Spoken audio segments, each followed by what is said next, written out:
You are watching a Fact TV presentation of the town of Swanzey.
7 o'clock.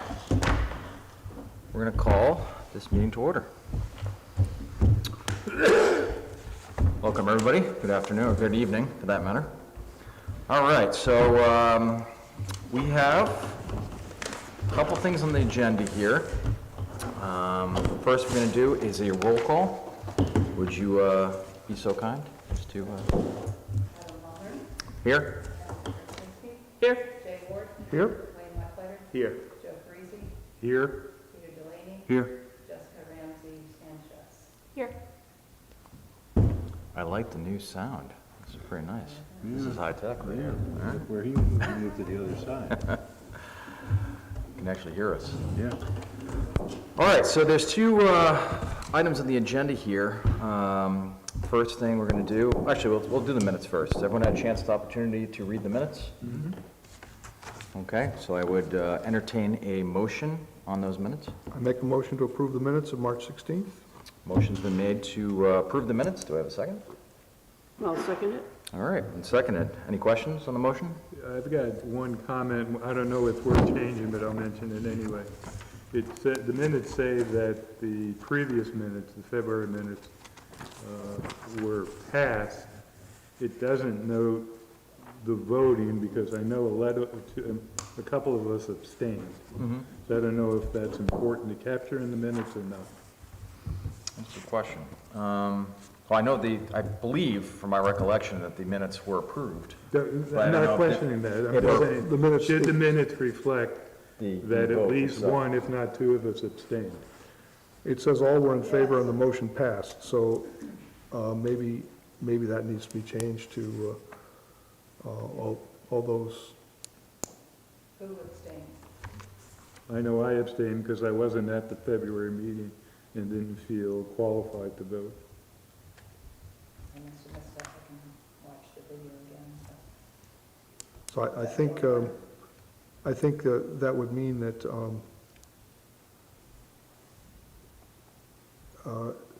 Adam, myself, Ann, and Pete could approve those minutes, but we'll approve the minutes and Joe abstained, something like that, so. I put Joe Parisi abstained and all others were in favor. Great. Perfect. So I move that the minutes as amended be approved. All right, so a motion's been made to approve the amended minutes. Is there a second to that? I'll second it. Joe seconded, okay. So a motion's made to approve the amended minutes, including the one absent vote, or abstained vote. Any questions on that motion? All right, all those in favor, please do so by saying aye. Aye. Aye. Nay? No? I'll abstain because I wasn't here for that meeting, Okay. to Joe's point. So we'll make sure we reflect that Mr. Lecletter had to abstain from that vote. Okay, moving on. We have two items that are on the agenda here. Does anyone feel that either of these items raise to the level of regional impact? Well, didn't we already make a decision on the first item? We did. Do we need to do it again? I don't believe so. I don't This is so. just a continuation from that. So this would be for the second variance, 26-004. I make a motion that there is no regional impact for 26-004. Okay, motion's been made that this does not rise to the level of regional impact. Is there a second? I'll second I'll it. second it. It's been seconded. Any questions on the motion? All right, all those that are in favor, please do so say by saying aye. Aye. Aye. Nay? No? Okay. So going forward, we have, again, two different items on the agenda. One is ZBA 26-003, special exception. This is a continuation from our last meeting, 3/16. We do have a full board here to be seated today, so I think that was the rationale for asking for the continuation for a full 5-seat board. There will be some people who are going to be abstaining from this or recusing themselves from this, but we still have a full-seated board. So I am one of those that will be recusing, and I believe that I have to recuse. Pete will also be recusing. So I'm going to put this in the very capable hands of Ann. Ann, Need to read best of luck. See Jessica. Okay, well, So I just suggest we'll have to seat two people, one Yes. for me and one for, yes, it. so one for Pete. correct. So, Oh, no, Yeah, just Jessica for Adam, that's all. yep. okay. So Jessica will seat you for Adam. And that makes 5 with Suka. That's 5. 1, 2. Beautiful. I believe the appropriate protocol is that I would sit out with everybody else, correct? Yeah. So I guess we are spectating. You also can participate as an audience member. As an audience member, I will participate. Or I'll listen. Actually, can we participate? Yeah, you can participate, but you can't vote. So you can't participate once the hearing is closed.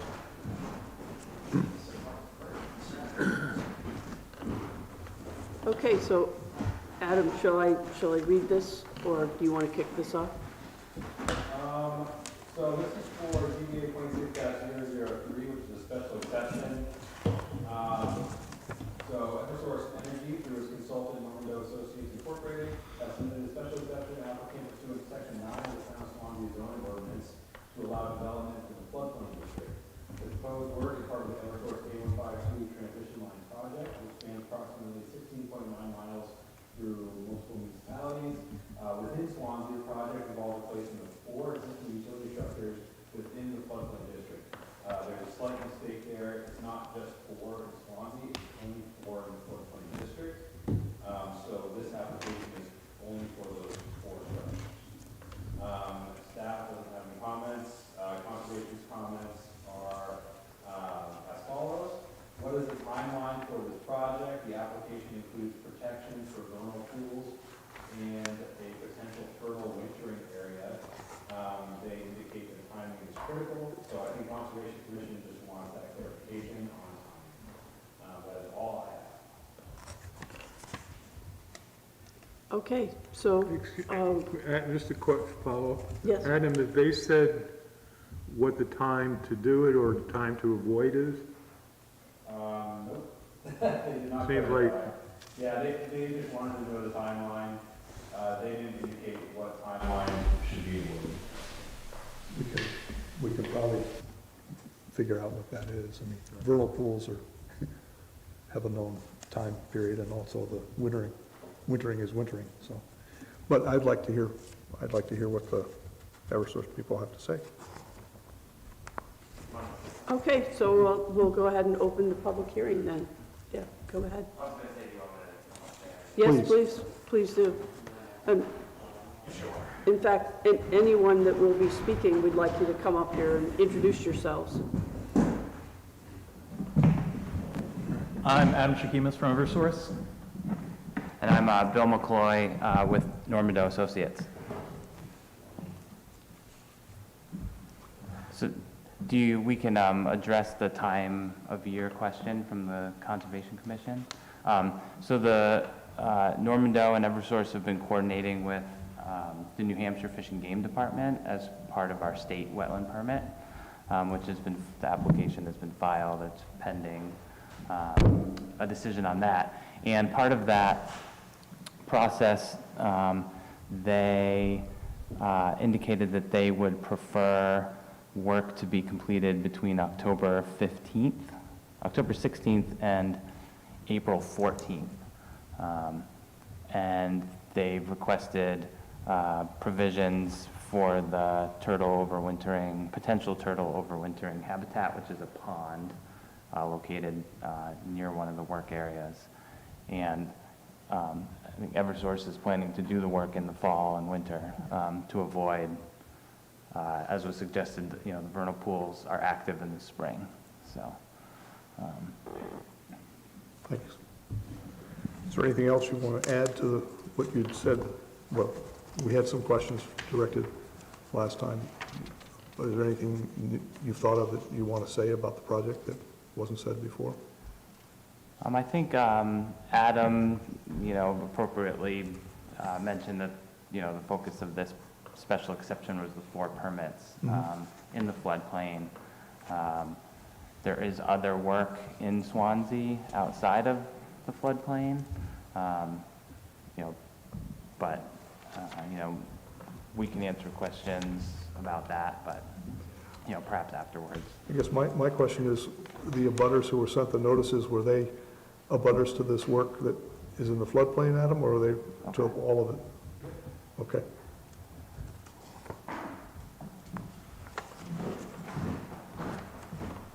I've got a scheduling question. In the packet, there was 2 different references to do work to get across 2 washouts on the rail trail. The rail trail is working towards repairing those washouts. Have you guys coordinated with them at all, at least from a schedule standpoint, to make sure you're not replicating work or bumping into each other? Actually, I just spoke with our real estate department today about that, about coordinating with the Trails Bureau about that. So it's kind of happening side by side with all this other permitting that's going on. But yeah, we are working, just because we are utilizing so much of the rail trail that you just want to make sure that we're not inhibiting any use beyond what we need to do for the construction, so. Yeah, and so we're just essentially waiting for their recommendations on how they want us to work there. Glad to hear it. Thank you. Yeah, we very won't be much. working in a vacuum without discussing it with them. Does anyone have any questions? No, I remember them Eversource coming before us a couple of years ago for the Yep. same type of issue. Yep. And they answered our questions at that time as well. So, Yeah, we replaced one of the structures. We're doing structure 91, 92, 93, 95. Replaced structure 94 in 2022, with the same property owner and everything, using the same access that we used as well. Okay. And yes, please. I wasn't here then, so when you use the rail trail, what does that entail? It's how we're going to get our equipment down the right of way to get to where we have to construct the work pads so that we can get the equipment in to do the structure replacements. Okay, so when you use the rail trail, do you alter it at all? Do you do anything, do you put anything down, or do you just use it as it is? We'll use it as it is where it's appropriate. If there's other areas that need improvements, say there's a big pothole or something like that, just to allow the equipment to get by. But the benefit of the rail trail is that it was so well built, to carry heavy terrains and things like that, that what we use for our equipment is nowhere near what it was built to. So it's just repairs along the way, and then working obviously with the Trails Bureau for how they want us to do those repairs where it's necessary. Jessica, back in 2022, my question to them was, are you going to restore everything to its current state when you're done? I think that's where you were going. So. Yeah. Yeah, and that was, I had a question about the wooden poles that are there now, the ones that are going to be replaced that have been there for... Since 1968. Okay. No, when I was reading about where you take that off at the footing, are they in cement now? Are they No, those are just direct embed into the just ground. embedded Yep. in the ground, so you Yeah. just, that's... No, we'll actually remove those and then fill the hole. that Really? was there. Yeah. Okay, all right, well, that's good, because I've seen what those poles are made out of. They soak them and stuff, before they put them. That's more, Is that more the for- structures that they were using for, because they were so old, it's a lot of western red cedar, bald cypress, things that are naturally rot and pest resistant. Okay, So through the years, there's been applications of just pesticide and stuff, because once you get insects in the poles and woodpeckers come and, damage starts to happen Yes. quick. And so Okay. one of the reasons why we replace a lot of poles is because of woodpecker damage. Because once the hole's open, the water gets in there, starts to happen quicker. all So, right, well, thank you, I appreciate Yeah. that. and it's pretty amazing that these untreated wood poles have lasted since, the 50s, 60s, 70s, along these lines. Adam, there's a question. But are we ready, is the board done asking questions of the? I believe so. I have one more question for them, and that's that, have you spoken to the Swansea Rail Trail Committee, or are you working with the state rail trail people? We're working with the state rail trail right now. I do have one more question. Yes? What is the difference between the life expectancy of the poles that are there now and the weathered steel? Now that we've reached their natural limits, we've got like 50, 60 years out of them. The steel poles, the weathered steel poles, we've been told is 80 to 100 years. Okay. Okay, Adam had a question. so we That can, was my question. I was like, the expectation is 58 years, roughly what we received from these particular. Yeah, I think the current wooden poles have outlived everyone's expectations. So it's, the steel is the next generation, and the way that they're designed is 80 to 100 years. okay, well, then, if you guys are done presenting what you think you need to present, then we can go ahead and have some of the public ask us some questions. Should they stay there? I think they may want to sit over here so they Yeah, can do you guys respond. want to sit over here? Where the Mike is. I think that was confusing, because I had a question too. Would you like to? Yeah. Okay, you want to come up here and sit? That way, So Please you do. ask the questions of us, and then we ask them to respond, so it's not, you ask us, You ask. and then we ask Oh, them speak to down respond. them. right. So Sarah Brothers, just a quick question about access through anyone's property to get to where they need to be. Okay, And clarification on your question to Adam, because that was a little confusing. You said something about the wetlands, maybe? Wetlands?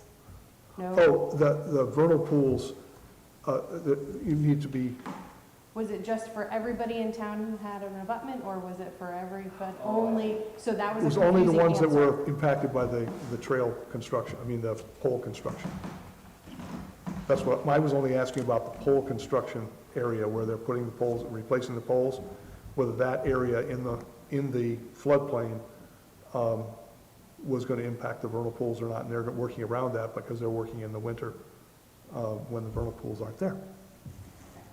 But your other question was about, Right, it was the question about notices, so. Yeah, so the notices went out to pretty much all of the abutters of the rail trail, just because that's how the legal notices are supposed to work. Unfortunately, I know it's a waste of paper.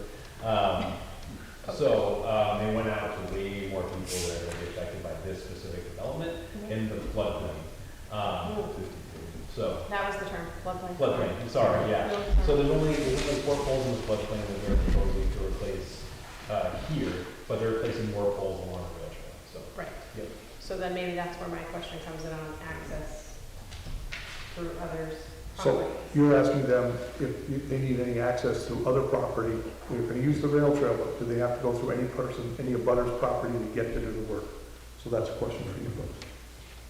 So, anybody that needs, whose property we need to cross has been already contacted through our project engagement. So, just because we're using the rail trail for a lot of the portion of this project, and then we'll spur off just because so much of the rail trail is already within our right of way. So if you haven't heard from us and there's not a pole in your backyard, then we won't be affecting your property. Okay. Yes, please come up.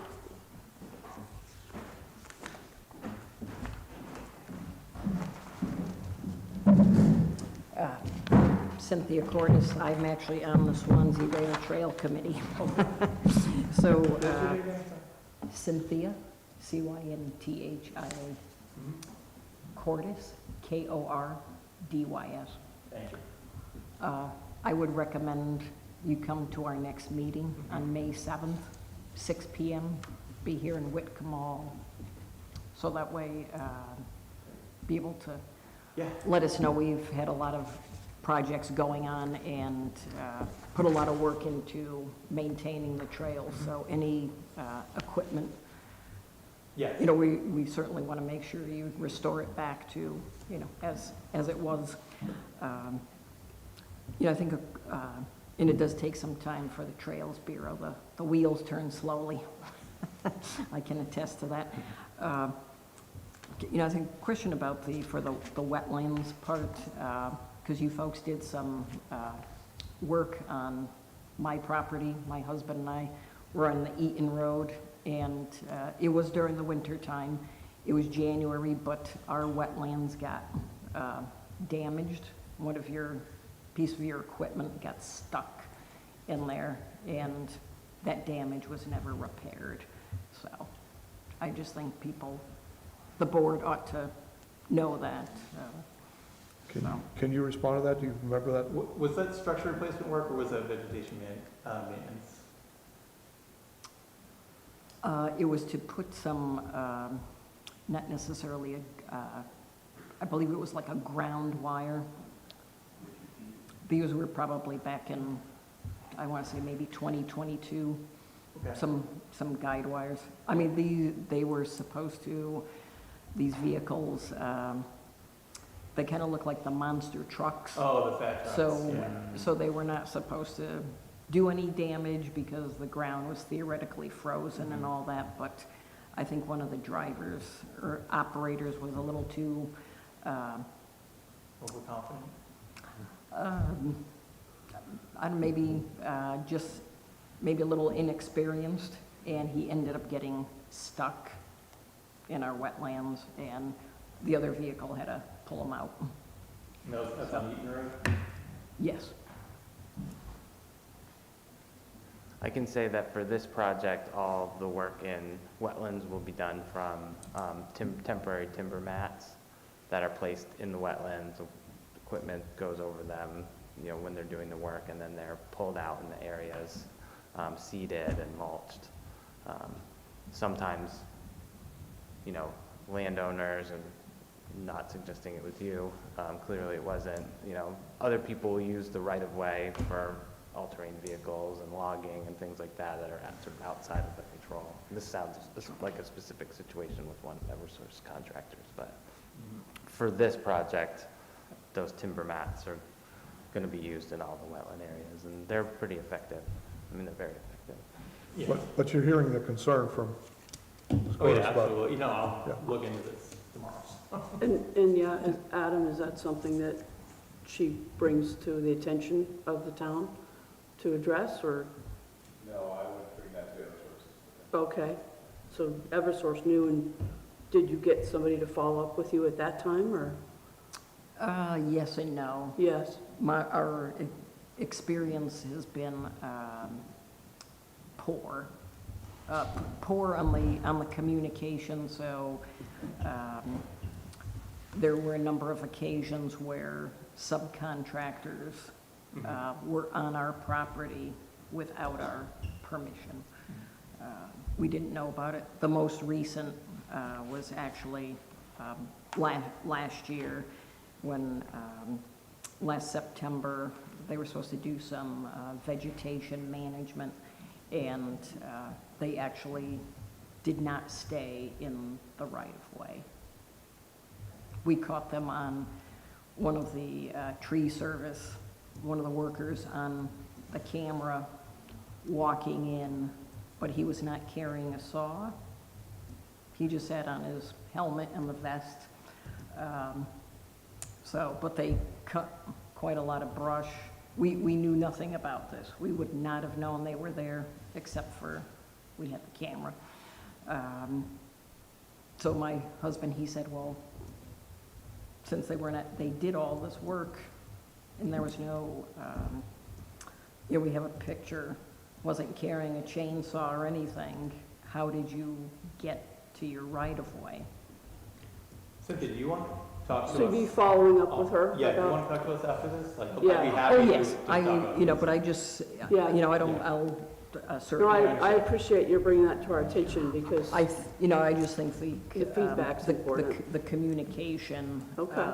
is important, and, we don't want to stop important projects like Right. the poll process, but, Yeah, we are aware that we are working a lot of the time in people's proproperties, so, right, so we just need better communication then.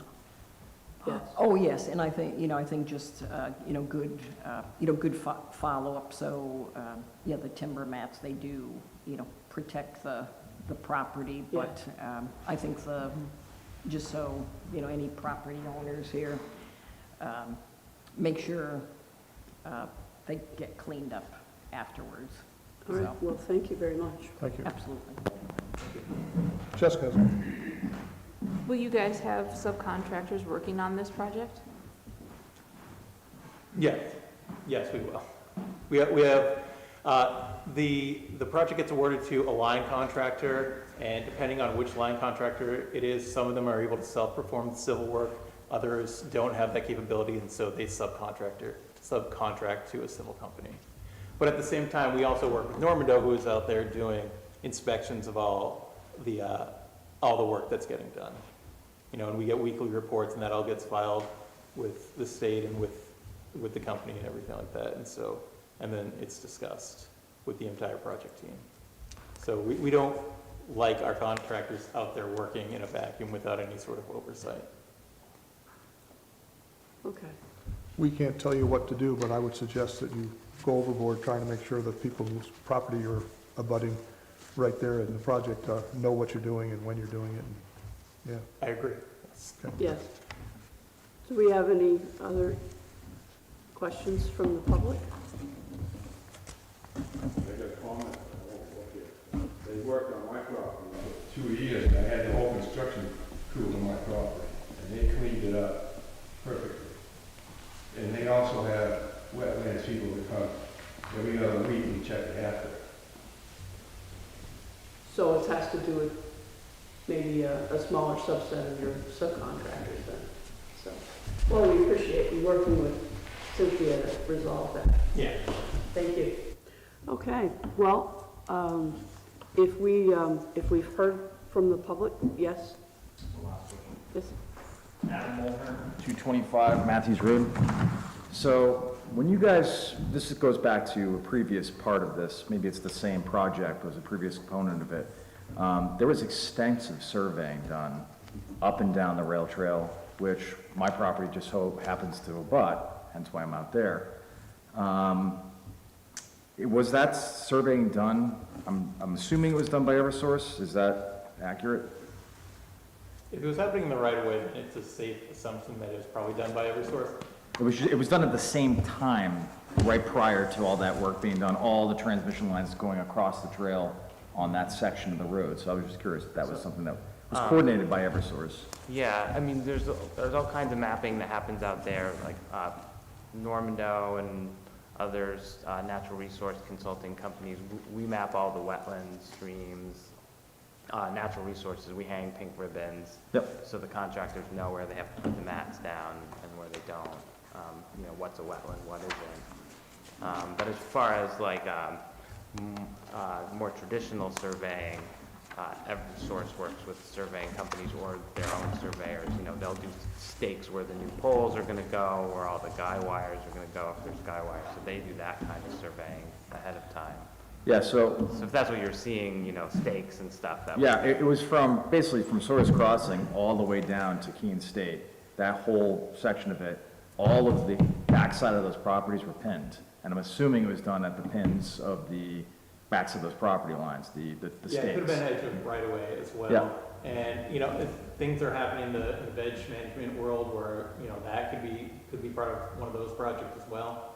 Typically, the flagging that you'll see out with our projects is the wetland flagging, like Bill said, any other natural resources, and also where the new locations of the structures are going to be. Is those surveys available, is really my question. Is it something that is public accessible? Is it privately owned by you guys? I mean, the actual survey, mapping and so forth, is that something that you share or not? I'm curious. I believe that's proprietary. I don't believe that that's publicly available. I can't speak to that. I don't know. Okay. And also, we also map like our center line, you know, just to monument where our center of the right of way is too, because sometimes you'll see stakes that'll eventually get replaced with granite markers, just, you know, as a final, you know, this is the center of our right of way kind of thing, just because they get torn up and stuff like that. If we're mowing, it might get hit, something like that, so. Okay. And really the rationale is that I know a lot of the neighborhood going down there were very curious as to what those meant. You know, what you think you own and what you don't and what you know, I think there was a lot of discussion around that, just to see. So, okay. My question was if that information was something that you guys would be willing to share. I'll look into it and certainly get back to you. I would like that, yeah. If you want to say. It's MULHEARN.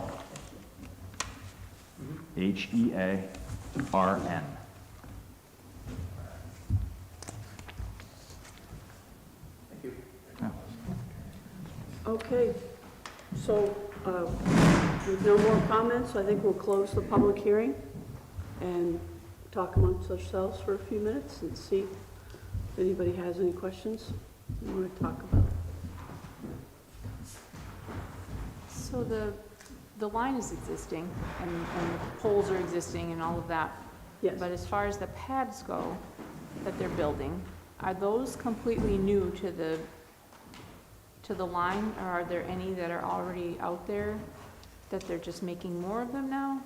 Or It's rebuilding them, or? It's, as I understand it, is, that from what I was reading, and we can bring them back up here if we need to ask them, but it's to allow the support of the new poles.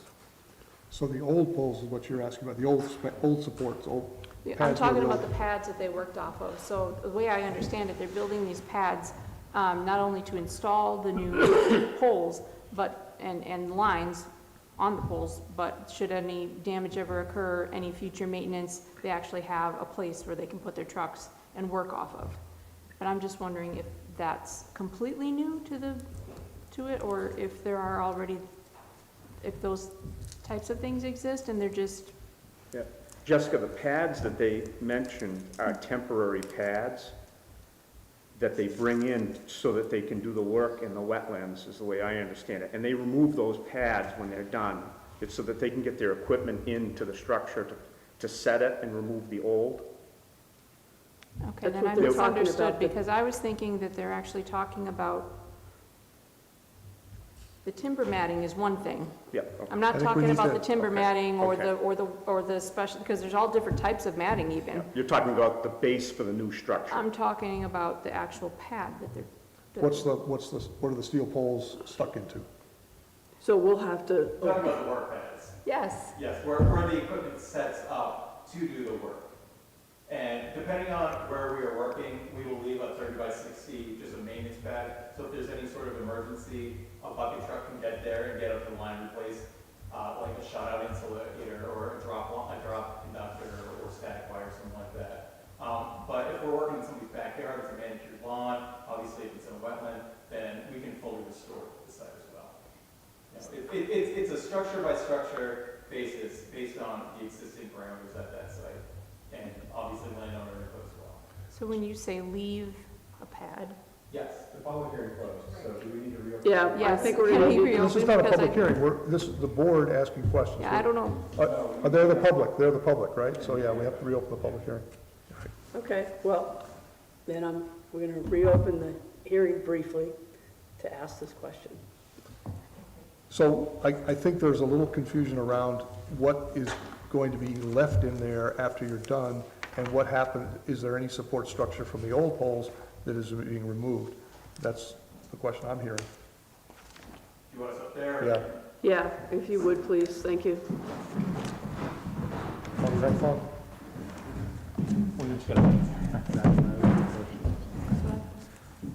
So we are working with the property owner. Do you want to know about these 4 specific poles that Yes. we're working with? That's all that we're talking All about. right, That's all so. we're talking, this whole thing's about those four poles. All right, so our project engagement person, Ryan Bonfield, has been talking to Cynthia Richards, who is the landowner where these 4 structures are. She has a caretaker for the property, Ralph Bates, who has been like very communicative, and we're pretty much willing to do whatever because they have horses in that property. So after we build the pads, do the work, and we start restoration, it's just a matter of what he wants. You know, if he wants us to fully restore, go back to respread the topsoil that we windrow, and we can plant and seed it, and then Normandeau will monitor for revegetation. Or if they're okay with it, we'll also leave just a general 30 by 60 work pad to do any maintenance work or emergency work if necessary. But it's pretty at the discretion of the landowner. When you say leave that work pad, does it have a surface that you leave? Yeah, it's like a gravel driveway, gravel road, that kind of material. So just because there's a lot of, we have work trucks out there and equipment, and so that's the best surface for them to work on, the safest way for them to perform the work. Are there work areas like that presently on the trail? I mean, on the line? Yeah, in other parts of the line in previous work that we've done, yes. Even in like Pisgah State Park, we have some that that have been left over, so. And even these will eventually naturally revegetate. We're not going out there and like spraying them to keep weeds off them or anything like that. You know, but it's to maintain some sort of strong base to allow for future maintenance of the line if necessary. So I guess for like where the turtle pond is concerned, Oh, that won't be gravel. that's obviously not going to be. Right, yeah. Yeah, like, and there's no gravel in wetlands or anything like that. That's all timber matting. And with the turtle overwintering, there will be monitors on site, and we can only put down the timber matting during a certain time and do the work in a certain time so that we don't disturb that habitat. And we have to be out there looking to make sure there aren't any turtles where they're putting down. Yeah, like there will be a lot of personnel out there making sure the snakes and turtles on the line are safe. So, yeah, we're actively working with Fish and Game and DES. Okay, thank you. Yep. That's a good explanation. Okay, so before we close the meeting, I've got one clarifying question, yes, please. and maybe you answered it, but I'm still a little unclear. What is the current wooden pole are just shoved into the ground? Yeah. The new steel pole, will they have a foundation? Oh, so I can give you, so what'll go out is we will drill 2 holes in the ground because these are the typical H-frame structures. These aren't monopoles.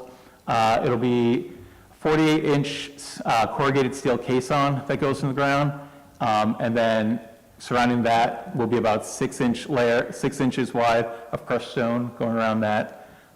Then the steel pole will be placed inside of that, and then crushed stone will be backfilled between the caisson and the pole, and that's periodically tamped down to a certain pressure so that that steel pole isn't going anywhere. And then that's all kind of coned up to a crushed stone top. That's a little bit higher than base elevation, than the surrounding elevation, yeah. It's a lot more engineered than it was when the wooden poles were put in. Okay, so we're going to close the public hearing again. Thank you. How are we doing with questions? Any other things you want to talk about with yourself? Any concerns anybody has? Okay, well, hearing none, I think we'll proceed to the questions for granting the special exception. Let's see, Jessica, we'll start with you. The proposed use is similar to one or more of the uses already authorized in the district and is an appropriate location for such a use. I say yes because it's actually one of the reasons why I asked that question. There are pads that already do exist. They're putting the line in the same place that it was. Okay. And Wayne? I agree with Jessica. The past construction that we've experienced with Eversource in the same similar scenario. Yep. So I'll go next and I concur. This is a use that's already authorized, and it's an appropriate location because they're already there. So, and Jay? Yeah, for those reasons, we've already authorized this use in this area, and it's appropriate because it's there. Joe? I wasn't on the board at the time people are referring to, so I just want to get a clarification. Was the previous authorization for work in the floodplain? It had to be. Yes. It had to be since these four structures are in the floodplain. Yeah, but that could have predated, that was 50 Right. plus years When we ago. say we authorized it, I don't mean we, I mean the town of Swansea zoning board did it. Yeah, That's not necessarily true if this, there wasn't a zoning ordinance 50, 60 years ago that covered this. So The town my question is, has a variance been given for utility pole replacement in the wetlands or floodplain? in various places, yes. Yeah. Okay. The one I referenced, Joe, a couple of times was back, I think it was the 2022 project, and we talked about turtles and snakes and wetlands, so it was very similar to this. And this is a special exception, not a variance, so it's no different. Okay, apologize. So what? So I'm good with it, You're good again. with it. If Okay. we've truly done it before, that was not clear to me, it might have been clear to the rest of the board, but I hadn't heard any testimony that said we gave a special exemption for work in the wetlands. Okay. All right, well, so the next question is, such approval would not reduce the value of any property within the district, nor otherwise be injurious, obnoxious, or offensive to the neighborhood. Wayne? With the exception of the person that testified during the public hearing, that sounds like it was a one-off that should have been addressed. But their track record, from what I've seen, when you drive down Whitcomb Road and look at either direction, they've restored all of that property as I had asked them on the prior special exception, so, yes. Right, and I would agree, and it saddens me that we've had that testimony, and I am hoping that it gets addressed as time goes by. So, Jay? I would agree that this will not reduce the value of any property. We've seen no evidence to the contrary. And I believe that the complaint, while just a little bit disturbing, did not relate to the construction or the replacement of poles. It related more to maintenance and the way in which Eversource maintains their poles and property. Okay, and Joe? I say yes, agreeing with what's been said prior. Very good. Jessica? I say yes for the same reasons. All right.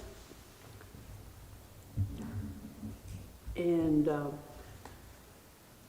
next will be, there will be no nuisance or serious hazard to vehicles or pedestrians.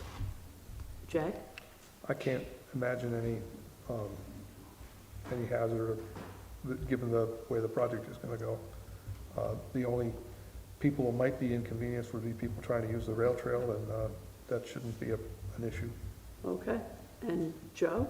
There's been no testimony that would support any potential nuisance or serious hazard, so I would say yes. All right. And Jessica? I say yes, just to concur with what the guys said. All right. Wayne?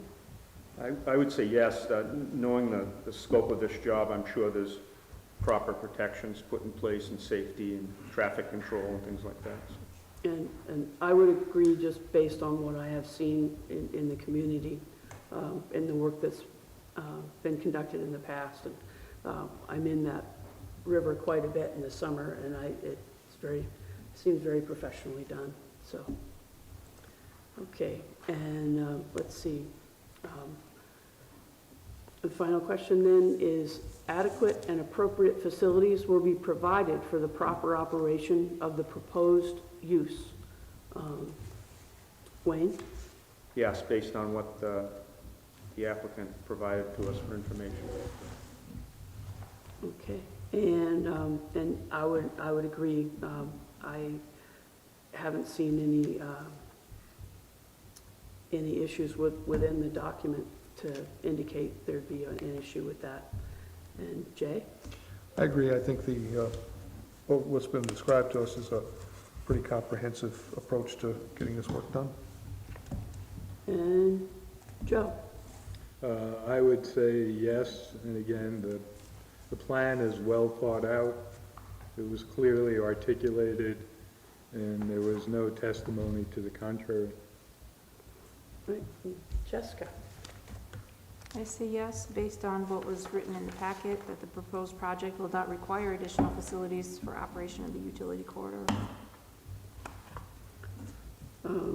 Well, and I've looked through the responses on this, and I think I'd like to see that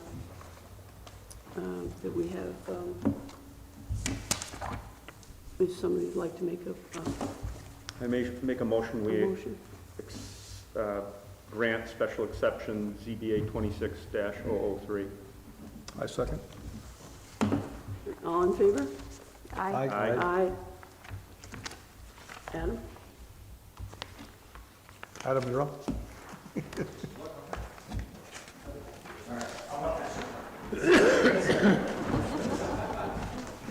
And before I give up my chairmanship, I just want to say, because I forgot before people left, is we have 3 vacancies on this board, and we need you.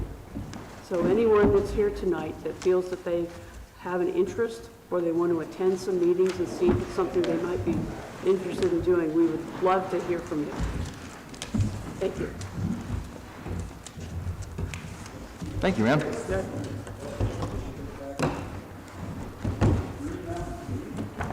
All right.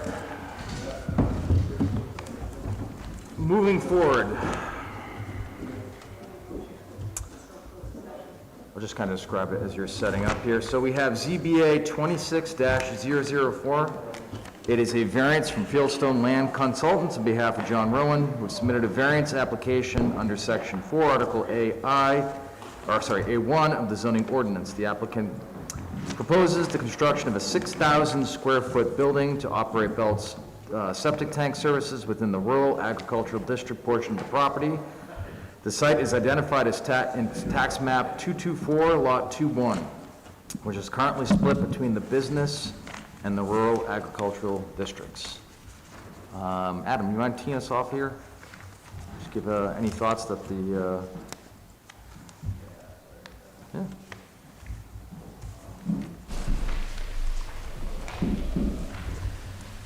Okay, so this is ZBA 26-004, it's a variance. Fieldstone Land Consultants have submitted a variance application on behalf of John Rowan under Section 4, Article A1 of the Zoning Ordinance.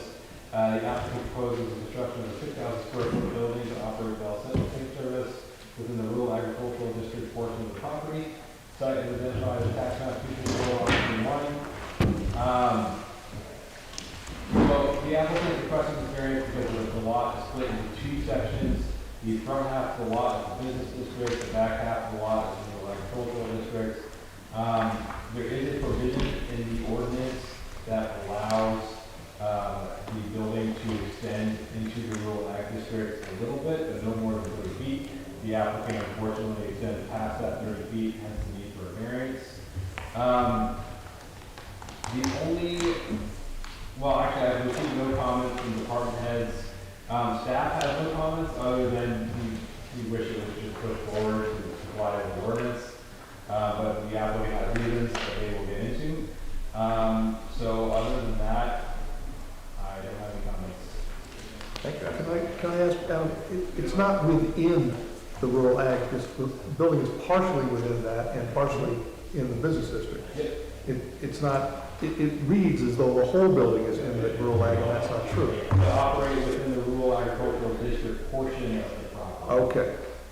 But it says within, which means Well, it is, I mean, it's not within. it is, It's in, Yeah. not within. right. I mean, Yeah. it's just a semantic thing, but Yeah. I mean, I don't want anybody on the board to think that this is completely in that, because there's a line right on the I map. mean, ultimately, it doesn't matter because they're far enough in the rural ag district to need a variance. Yes. And so, yeah, our comments were just, we wish it was pushed forward to comply with the ordinance, but they have reasons why they can't do that. Which we'll ask them to address. Yeah. You're saying you wish that the structure was. Yeah. Welcome. Thank you. Good evening, John Noonan from Fieldstone Land Consultants. I'm here on behalf of the applicant, John Rowan, who owns Bell's Septic Tank Service. I'd like to just go over the map initially to give you some idea of where everything sits, and then I can walk through the criteria in the application itself. So is the proposed 60 by 100 foot building, 6,000 square feet whole in size. This line right here is the bisecting line, that's the two districts. So business district is parallel to the retail here. This is the crossing of the South Branch River, crossing Route 32. This is directly west of the FW Webb site. It's just uphill. The river's here. High school is just down to the west. But this is the business district basically along the frontage all here. This is the line that crosses it. By right, they can go an additional 30 feet, as Adam was saying, into the rural ag district to the rear. So we also have restrictions from the South Branch River, which is running along this western boundary. There's a wetland that comes on this northwest corner of the lot here. So there's the setback for the wetland here. So basically we end up with a building envelope kind of in this triangle shape here. In looking at the layout of the land, some of the restrictions when we looked at initially having the building up front was there's a residential use here. There's a two-story residential home and garage that are on this side of the property. These are to remain in use. There's a large soil berm that kind of comes in front of the house here that has trees on it and provides a buffer from the house to the highway. So the owner, the applicant, wants to maintain everything that's on this residential side. The existing driveway does this hook here. So we're utilizing the existing driveway, and that really drove, we couldn't put the building right in this location. One of the other features of the land that restricted where the building could go was a large portion of this back part of the property has been filled in, leaving, these are the native soils up in the front. So the applicant, working with their designer for a septic system, picked out the location up in this front corner. So in design, they wanted to maintain natural soils, the native soils that are up here for the septic system. So ultimately, we pushed the building back in order to allow for this septic system to not get into the 250-foot buffer from the river, to not get anywhere near the setback for the wetlands in the rear, and ultimately we ended up, so we're into this far corner is 67.5 feet into the rural ag district. So 37.5 feet past what would be allowed by right. So by right, you're allowed that 30 feet into the more strict zoning. So that's really what drove our overall layout of the building.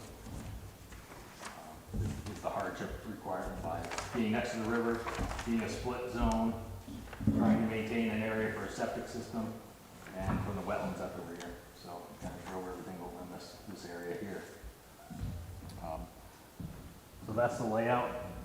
I'd like to walk through the application unless you want me to answer questions on the zoning plan. What's the topography, let's say, from the front of the building back? Is it the slope up or? Yeah, so where this house is sitting is the high point. Okay. As you come down Route 32, the road grade is dropping, so it's lower here than where the driveway is. There's a high point on this side of the driveway and a high point this. So this is like a higher berm here and here. So the driveway bisects and cuts right through that higher berm area. So if they wanted to maintain this frontage and not get high berm without disturbing this entire area, the existing septic for the home, the residential use, is in this corner here too as well. So we didn't want to push the driveway down. We did multiple concepts and working with the applicant, saying, how far do you want to approach or push this? That would impact the septic system for the house. It was encroaching on, not being able to get the septic over here. So, ultimately, high point here drains this way to the river drops off, and then this is all fairly level here with a high point to the north into the. And again, the topography from the new building front to back. Yeah, fairly flat from here back. Okay. So as you come in this existing driveway, this is all fairly level all the way to the rear. It does pitch slightly to the back, but pretty flat by the. Yes. So the corner That's the most in the rural ag district, is 37.5 feet past the 30-foot mark, but the other corner is only like 18 feet? Is that, am I reading that right? That's correct. So it's on an angle? Okay. John, there's a hole in that berm right now for the existing driveway. Are you going to expand that any, is there a plan to expand that anymore, or you use what's there for the? So as you come in the existing driveway off the highway, we were gonna expand to have it 24 feet wide. That would allow truck access easier, so he's driving the pumper trucks, larger trucks. So the driveway would be widened here slightly, but not cutting into the berm still on either side. A few owners ago, there was a business that operated out of there, correct? It was a kennel. Kennel? Yeah, it's a Years kennel. ago? But that was in the business, in the house in the business district.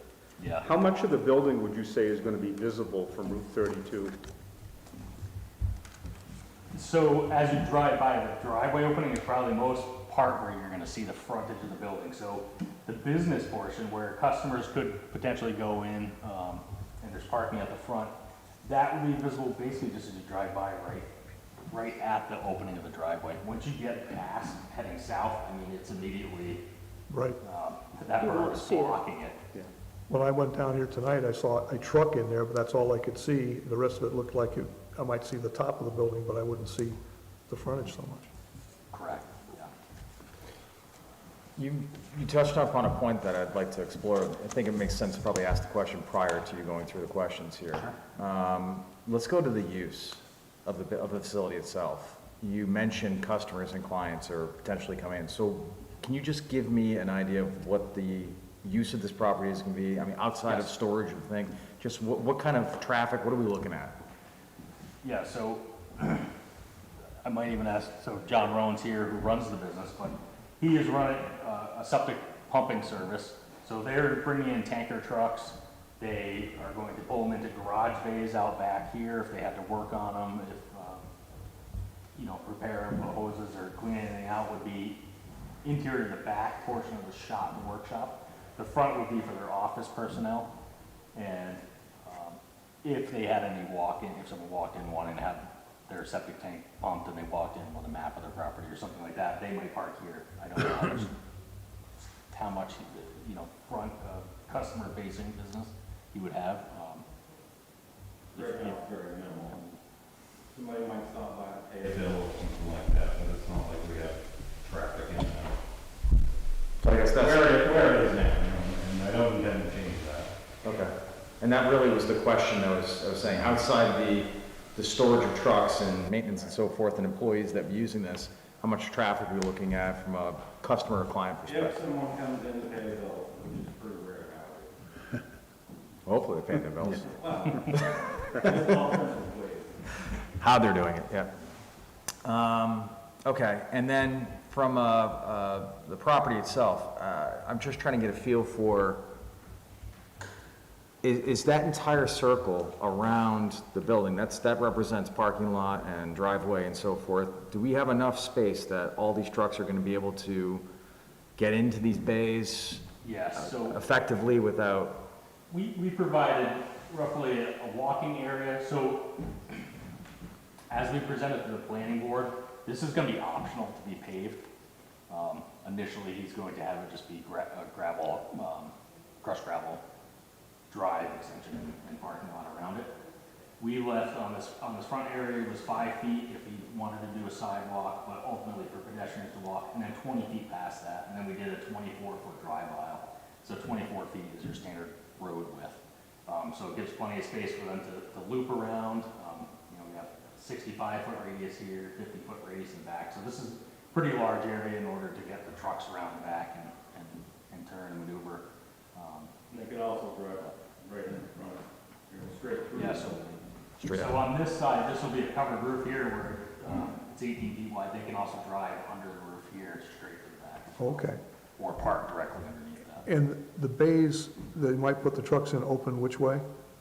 South, north? The bay, yeah, so There's a door directly in front as you drive in, one directly in the back and one on the side. So the truck could come off the road and go directly into the garage, or could go around the back of the building.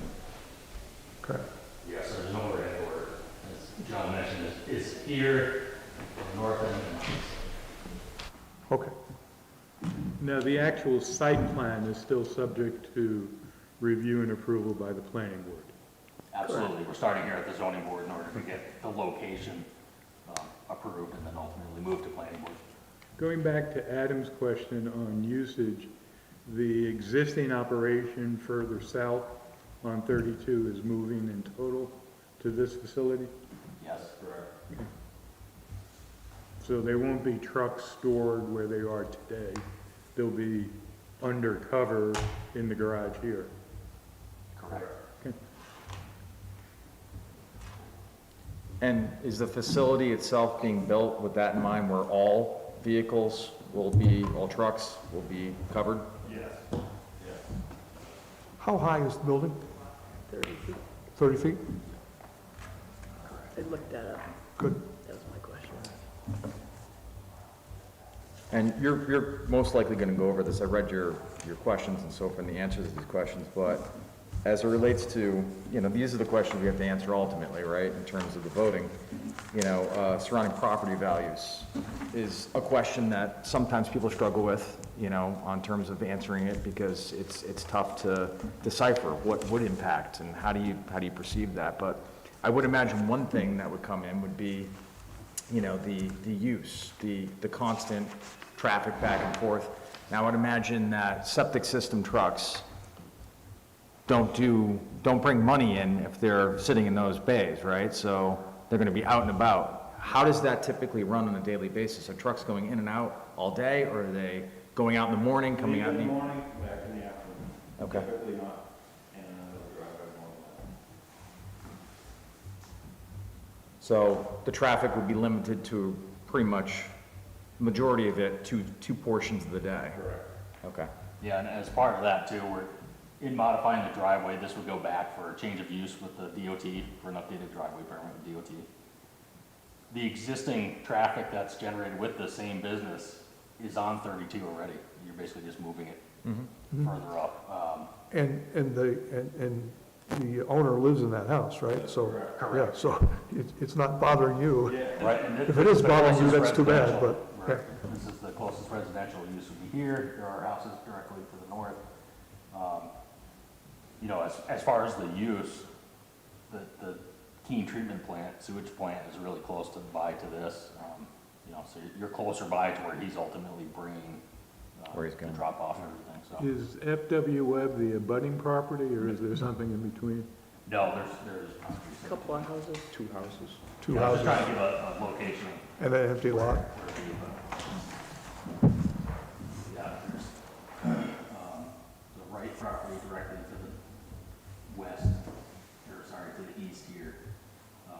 And then there's another residential next to that, and then there is A vacant, wet properties is further. So there are two residential lots to the east of there, between that property and Webb.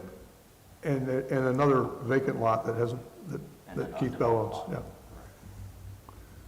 So there are three lots. Between FW Webb and this, yes. Yeah, between FW Webb and this one. Okay. And I got one last question here myself. Now, the fact that this lot shares two different zones is curious, because we don't see that a lot, or I haven't personally seen a lot of properties that had multiple zones.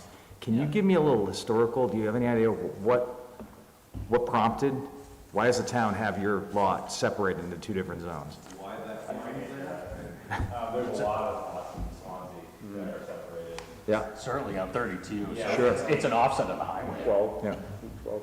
Yeah, the zone is following the state highway, so it's an offset. When they zone these properties, they did it with a buffer, so it's typically 500 feet on either side of the roadway, no matter if it bisects lots or not, so it's not very properly zoned right now. Yeah, So agriculture was the predominant, and then the business district just carved into it? Yep.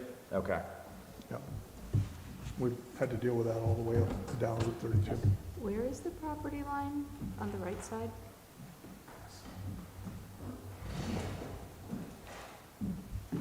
This is the eastern property line here, I think that's northern, actually. and it runs along here. But show you, so we kind of blew up to where the site plan was, just to show detail, so the lot jogs to the back, and then follows the Shreveport River, south into the Shreveport. Okay.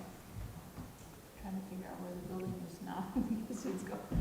So the building is gonna be right on this, Okay. this flag right here. So this is the existing gravel, there's a paved driveway section, and then that switches to gravel. That existing gravel drive goes right here, that building's in the center. So this is the block scale. So the neighbor has one that too, cutting all through. That's right.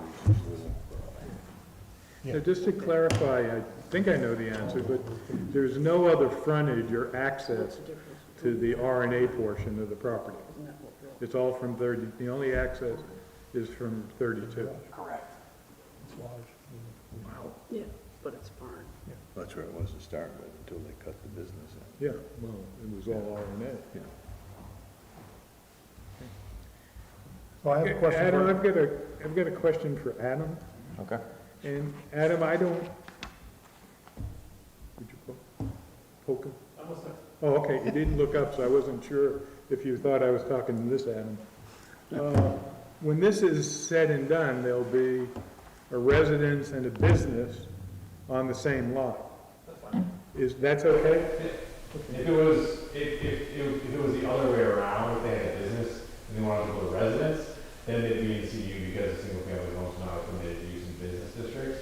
But the home right now is what we can say is a non-conforming use. Right. They're not expanding that non-conforming use, so we don't have a problem with it. If they were expanding that non-conforming use with more housing, then get it back here. So the assumption is that the house predated the rezoning.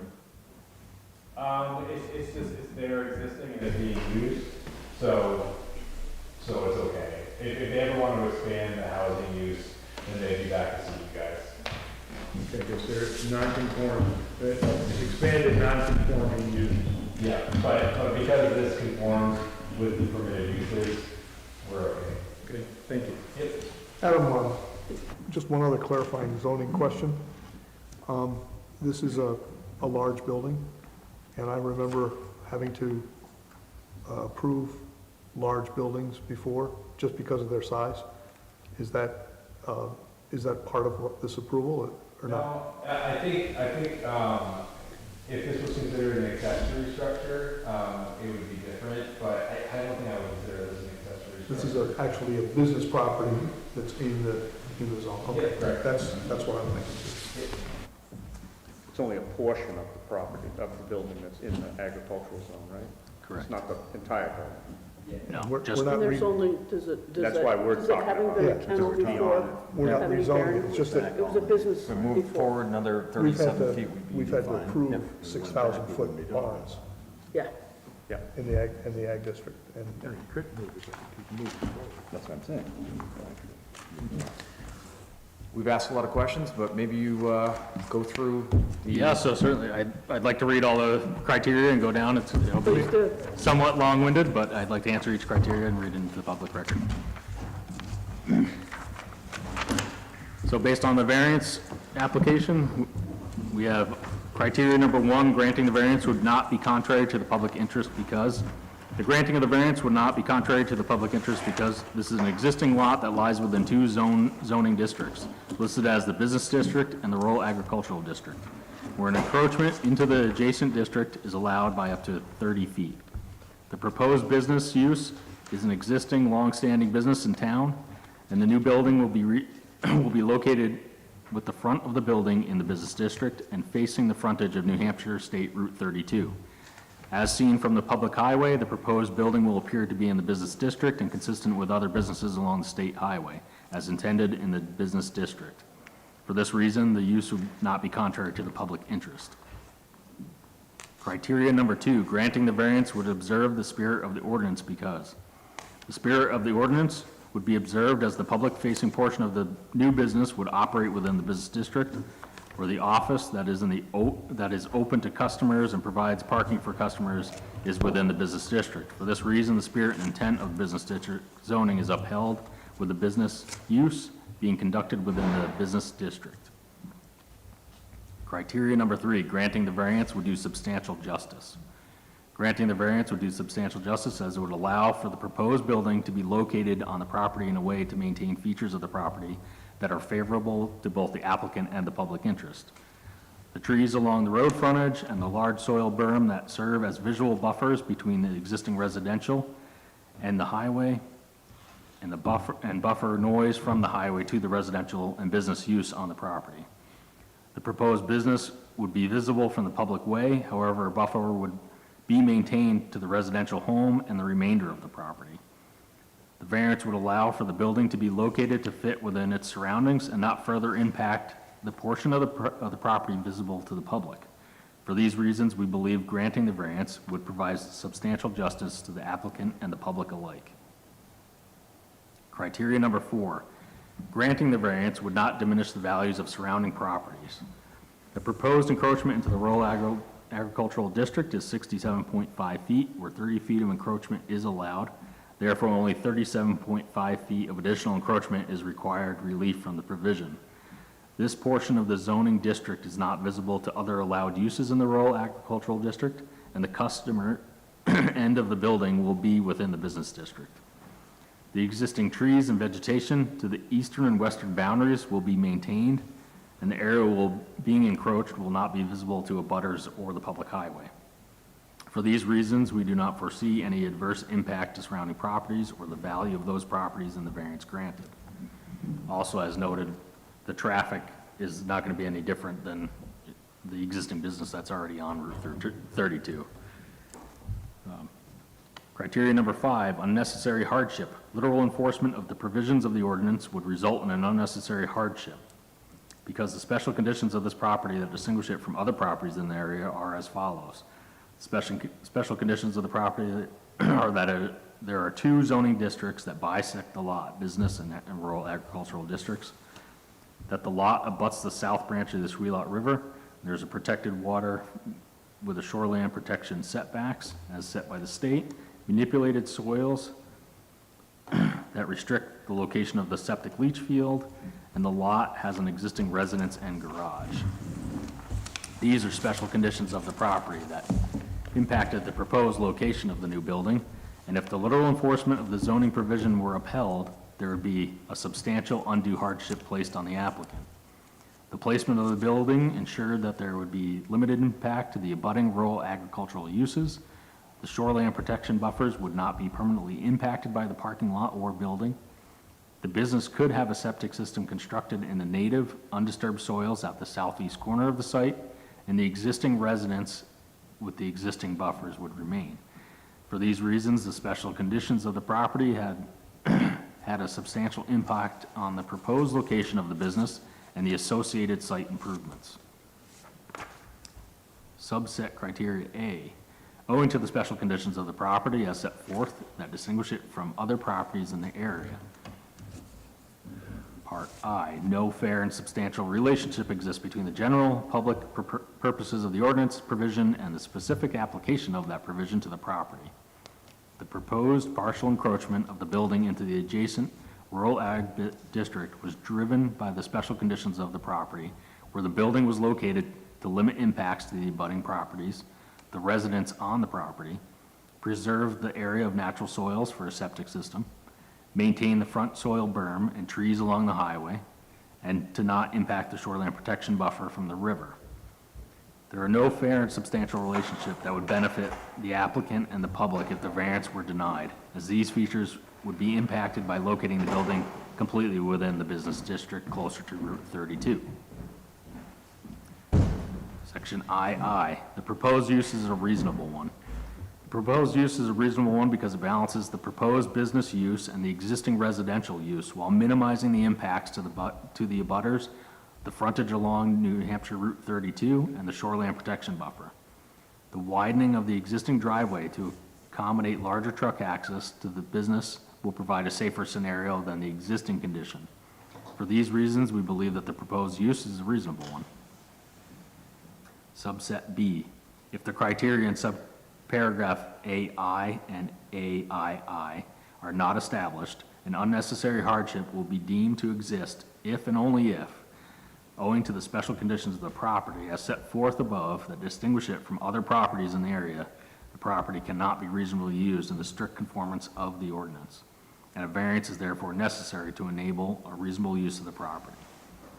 The unnecessary hardship that will be applied to the property if criteria AI and AII are not established is that the applicant will be forced to locate the proposed building and site improvements closer to New Hampshire Route 32. If strict conformance with the ordinance is held, the impacts to the tree buffer, soil berm buffer, shoreline protection buffer, and the existing residents will be realized. The variance will allow for a balance of maintaining these features and fitting the business on the land with a minor encroachment into the abutting rural agricultural district.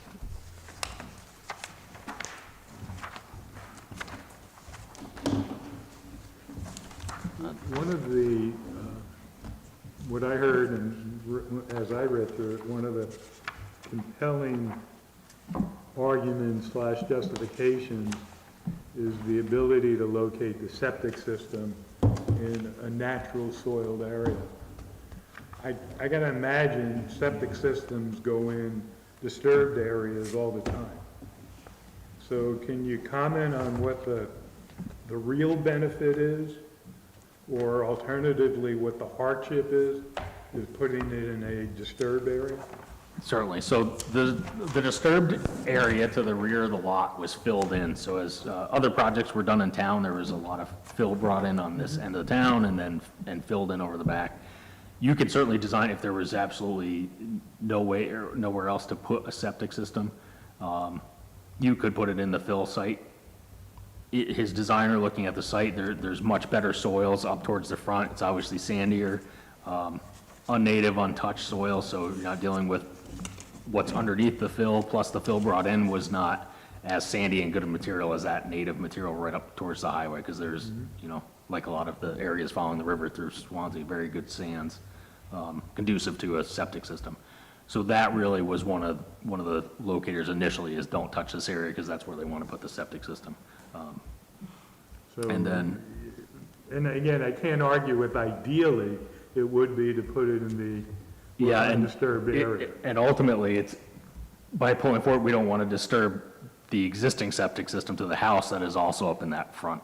So it's on this side of the driveway here is the existing septic system, and they're putting the proposed septic system over here. So by pulling the site forward, you would impact both the potential area for the septic and definitely impact the existing septic to the resident. Sure, I understand why it would disturb the existing system if you brought it, you know, forward to 37 feet. Is it then encroach? Looking at the drawing, it's really hard to say the extent of the leach fields, but does 37 feet get the building encroaching on the leach fields? Yeah, really, it brings, because we started at it, absolutely. I mean, when we reached out to Adam and Stefan on discussing where to put it and the zoning and everything else, they said, you know, if you can locate it in the front. However, when we pulled everything down, we have, you know, this driveway coming around this corner here, so you're moving this entire thing, right, edge of pavement and everything down. It ended up impacting everything down all the way to where the existing leach field was, where this entire berm was, so we ended up having to grade through this entire area, and certainly that. Could you pencil in the existing leach field, because it's not? Yeah, so we have it, it's a dry well located here. So Okay. It's down in that area. Okay. John, that also, as we brought it down, we would cross into having permanent impact. So this pink line here is our shoreline protection line. So that also would, we started encroaching that, and I mean, it just comes into this narrow triangle towards the front. So this side is the building setback line. This is the building setback from the highway, and then this is the shoreline line. So the further we bring it down, we start impacting these other areas. That's very helpful, thank you. John, your proposal, the septic system for the new building would be in the business district, right? Not in the agricultural district? It would. It'd be right here, which is 100% in the business district. And the office side of the building would be completely within the business district.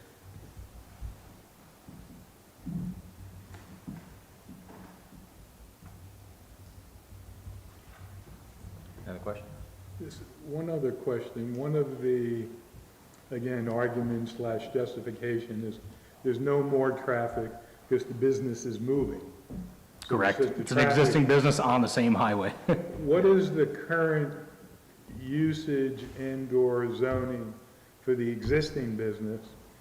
And, because couldn't someone go in there and put a very, not necessarily a septic pumping business, could they put a business in that, and their rationale be, well, there was a business here before, so we're not generating more traffic, et cetera, et cetera.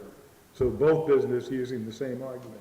Yeah, not having the map, but I'm pretty sure the existing business is in the business district on 32. I'm pretty sure it is. So someone, nothing's preventing then someone putting something there that would generate the same amount of traffic. If they went in the business district, yeah, it would, Well, it would be an allowed use. being, you're not net zero traffic increase. Well, it Because is someone now. It is Nobody's- now until another nobody's- business. The question then would be for that other business, you're adding to the traffic on Route 32, that other business that goes in. Well, Right now- they're gonna say, well, there was a business here. No, that's not good. They're not, that argument wouldn't fly with us, right? That's a new business. It's the business district, so does it really Right. matter? I Well, mean, because whether or not, no matter where the building is placed, the traffic doesn't change. Well, and this is a case-by-case basis. I mean, we're taking very speculative, something that could happen or may happen, and what we're dealing with right now is that the argument, or at least the discussion point, is that the impact is the same to the road as it relates to this particular project in this business. Because if we think about any hazardous consequences from having this business go in, that's where that would apply, but, so the argument is it's no more different, it's no different in terms of that than it is in the present location. And if there's a high, yeah, so if there was future use of another building or another spot would require, if it did, traffic pattern analysis and all that kind of stuff. I Right. mean, depending on what the Completely use was. separate issue. It'd be a separate Exactly, issue. separate issue. But my point was where the variance is for the 37.5 feet that's in the rural ag district. Correct. Whether or not the building is forward, or whether or not the building is backward, it's not gonna change the amount of traffic.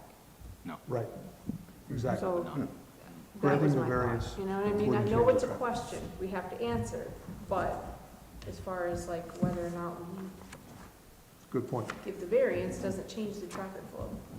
Well, and a lot of the questions that we're asking here typically are more associated to a special exception application, but part of it is, I guess surrounding property values, substantial justice, public interest. Contrary to the public interest would be if it was going to create a hazard, but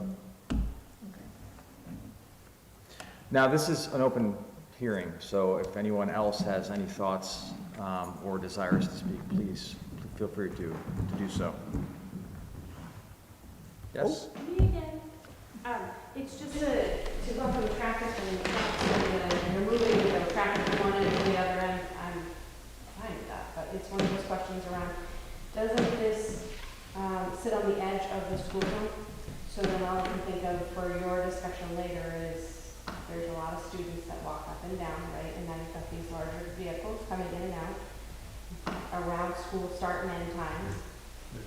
Just for your conversation. It does say just. It's just on the edge, that's all. Right? It's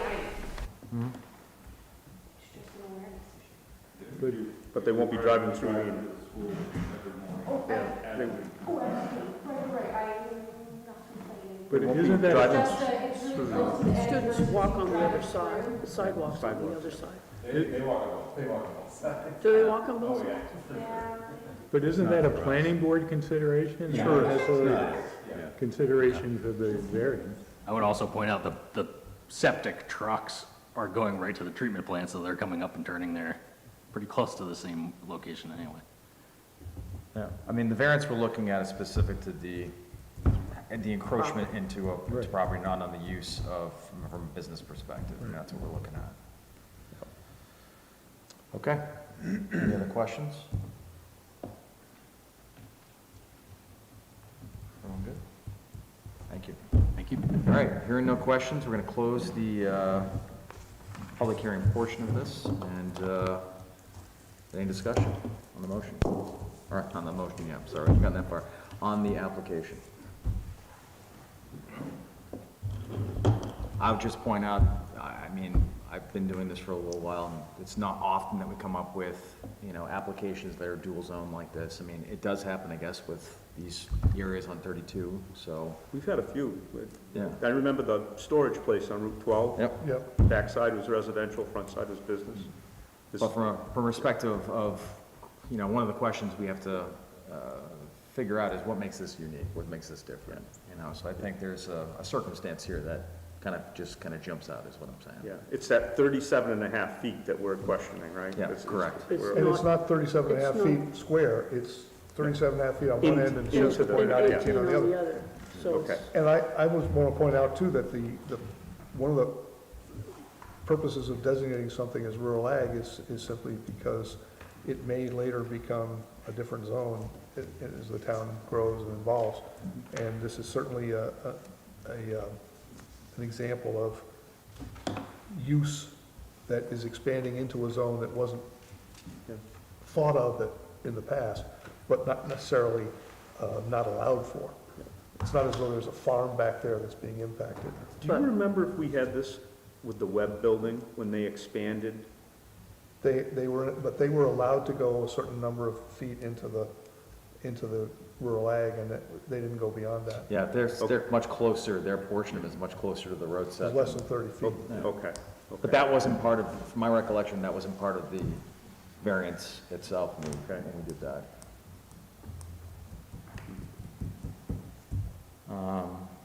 Yeah, and the only other comment would be, as to echo Jay, you know, the rural district and what this location, what this area is, Well, and I what's see. meant to keep is, you know, the purpose of the ordinance. you Yeah, know, it's But we're really- looking at only a very few areas in Swansea where you have major roads like 32, 12, 10, where this type of activity, this type of development is really the intention, I think, of those roads, so. well, there's that, and business and agriculture themselves meld.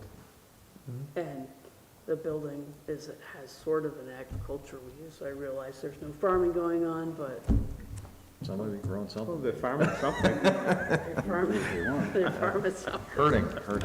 They've got to. Fertilizer. They got to have a barn, so, okay. Any other comments, thoughts?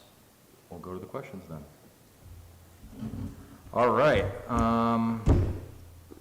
Could the variance be granted without being contrary to public? Yes, Jessica. Sorry, I just have a procedural thing. Yep. I know that we have a full board, but do we need to say anything as far as, like, we're not participating anymore at this point? The alternates? Just from a voting perspective, I don't think we need to include that in minutes or anything like that. You Right. guys are, the way we've always positioned it is that the alternates are able to discuss, have questions, you know, ask questions, put thoughts in, but it just comes to the voting side of it, they don't.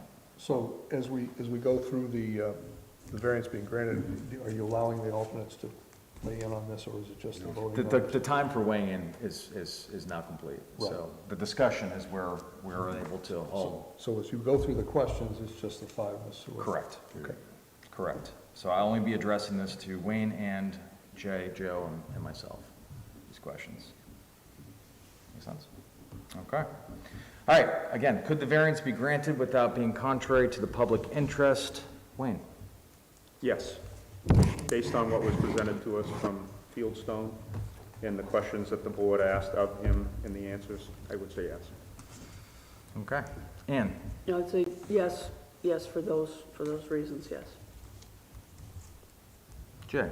Yes, I think this is a business extending a little bit beyond the business zone, but not significantly, and I think it's the public interest to have business on Route 32. Joe? I would also say yes. I heard nothing in the applicant's presentation, nor any questions which would say it would be contrary to public interest. Excellent. And I will say yes, and I echo your thoughts on that. So yes. All right, 2, would the spirit of the ordinance be observed if the variance were granted? Ian? I look at the spirit of the ordinance is where we are taking the testimony and the observations from the public and considering, what the town has voted on for these districts. And looking at all that, I'd say, yes, we're acting in the spirit of it.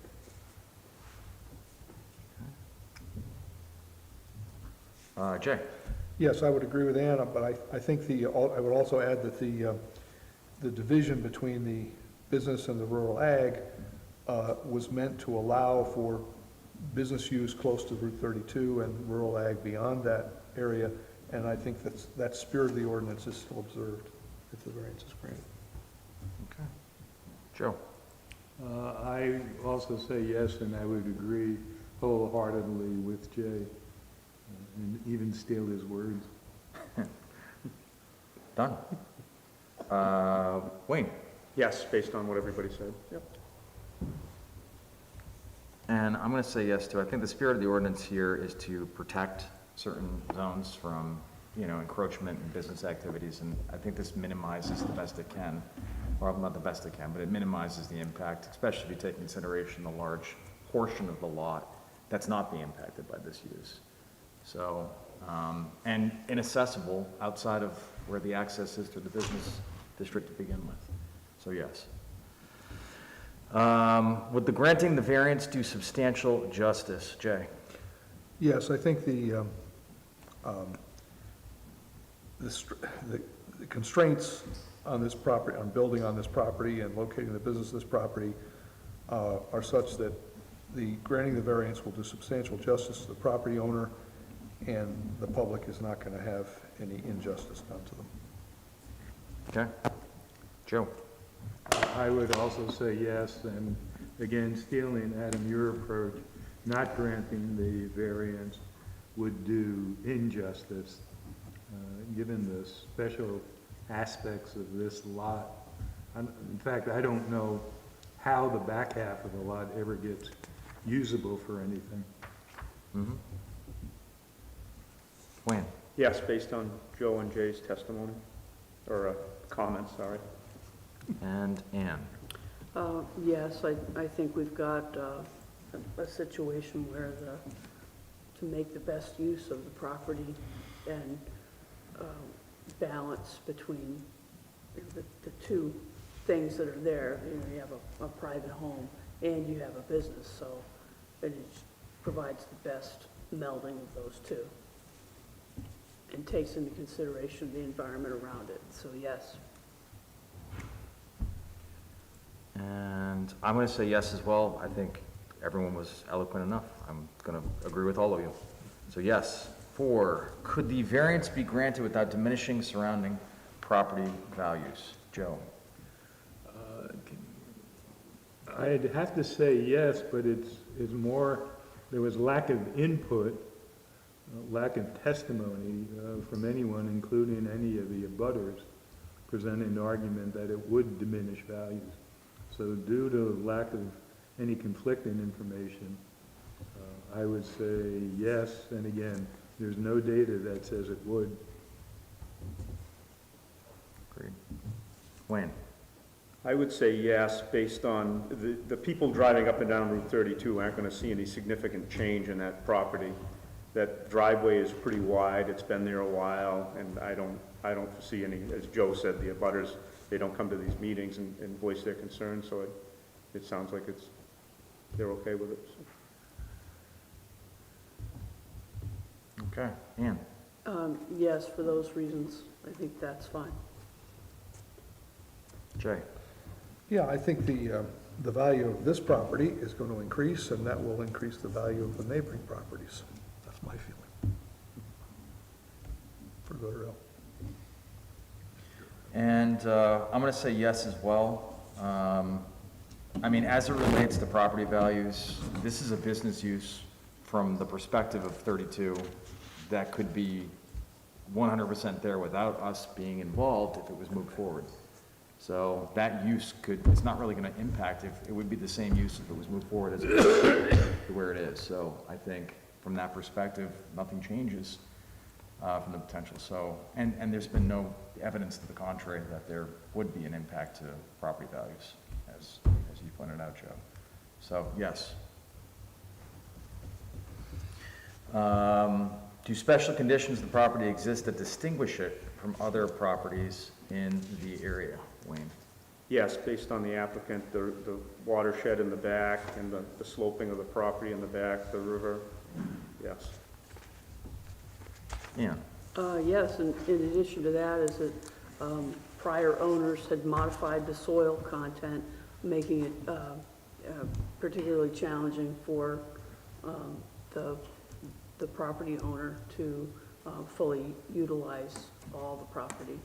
And having a property, the zoning cut right through the middle of the property, while not rare, certainly it presents some additional challenges to this applicant.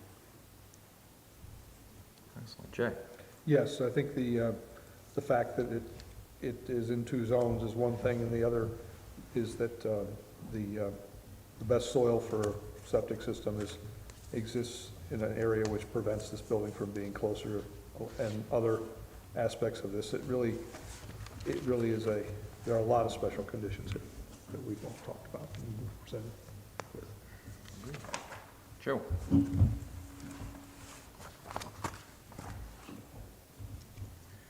Well, I think in the end, I say yes, but there goes back to what's unnecessary hardship. No, there is an alternative. No, is that more painful than this approach? Yes. Is that unnecessary hardship? Probably. So again, yes. Okay. And I'm going to say yes as well. I mean, for all the reasons this has special conditions, it's unique. There's some unique aspects to this that are different than other potential properties where this wouldn't come into context. But I also think that the applicants, it doesn't really speak to this really here, but most of the use of this property outside of some storage is all being positioned in the appropriate side of the property as well, septic system inclusive. So, I'm going to say yes.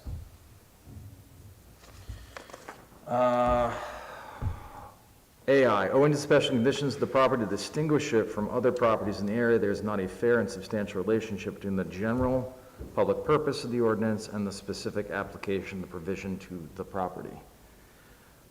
I love this tongue twister. So this is for you, Ann, yes. Yes. Yeah, I think this, I think that's exactly what this is for.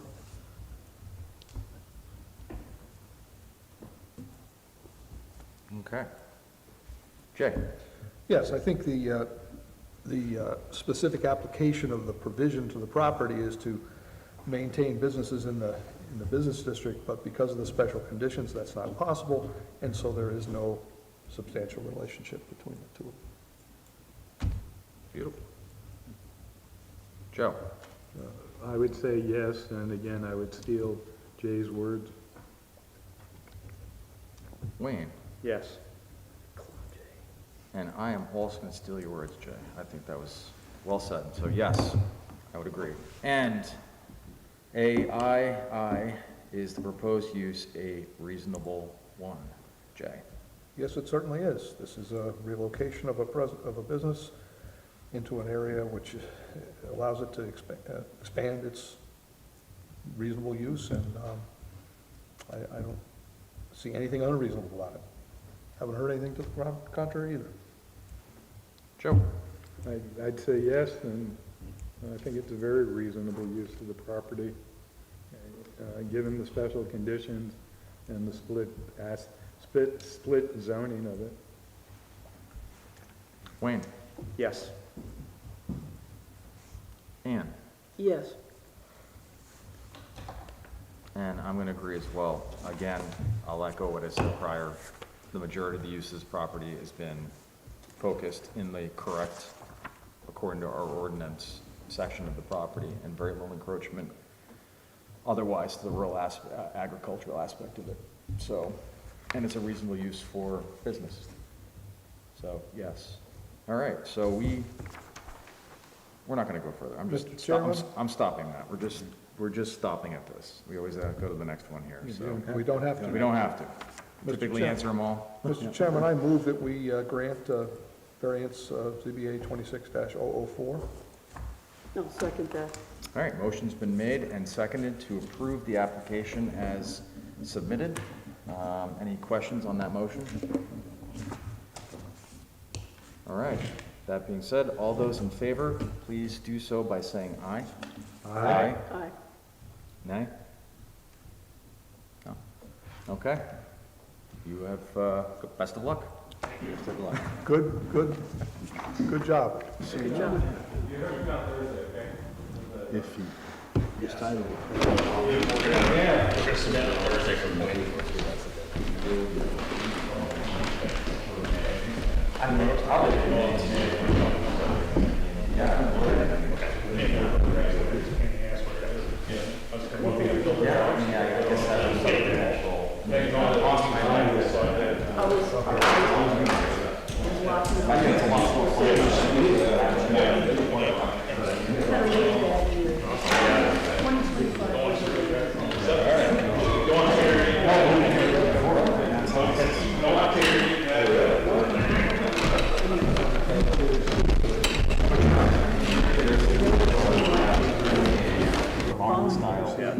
They get extra money. I took a risk. I think it's a special exception. I get extra money because I'm I believe septic, water, sewer. We still have two items that we I gotta. understand that. I don't know if anybody in the audience has other issues. There's in a few places, I had the option. Hey, guys. There you go. It's a thing to do. and what we say. We have one more agenda item that we're, We do? yep. Yeah, and is there anything further that anyone in the audience wants to bring to the board? If not, this is some housekeeping thing I think we're doing now on this stage. No, I'm actually just here trying to learn. Beautiful. And we'd love to think of you as an alternate on this board, You can both. both of you. No?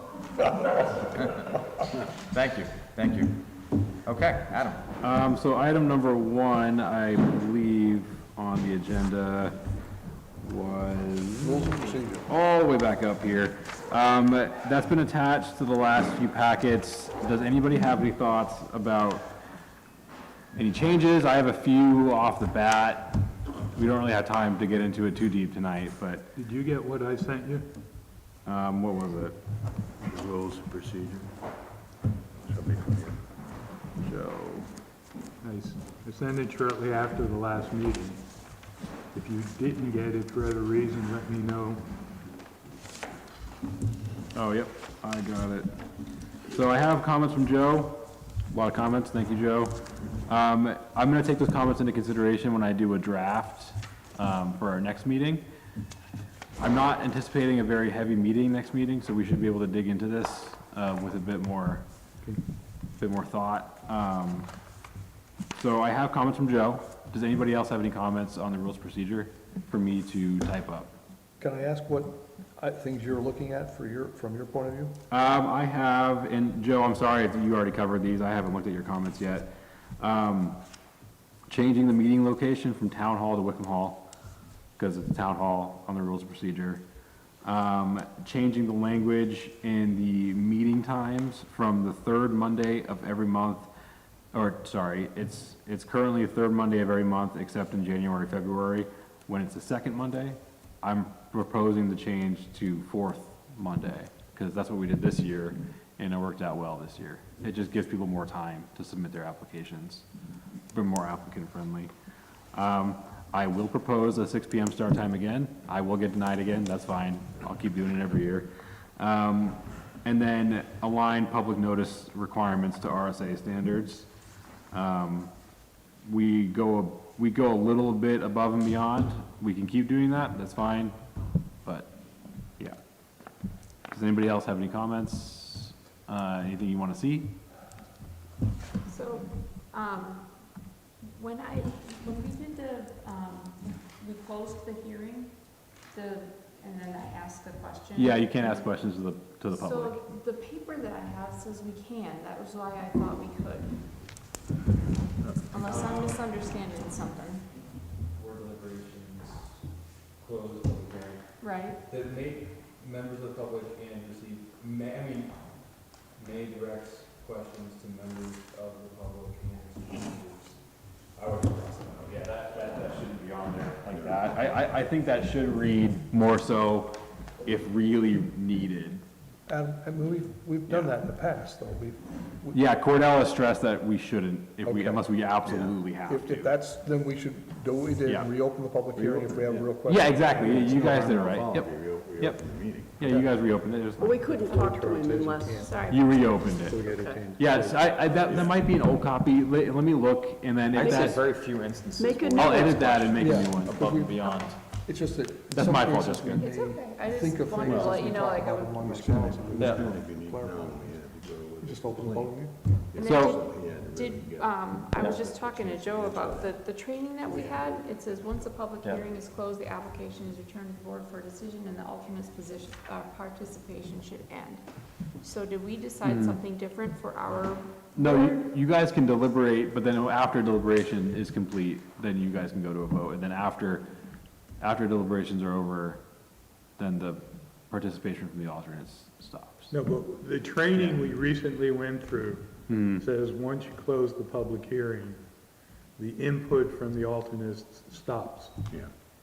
So, yeah, we can start. Yeah. Yeah.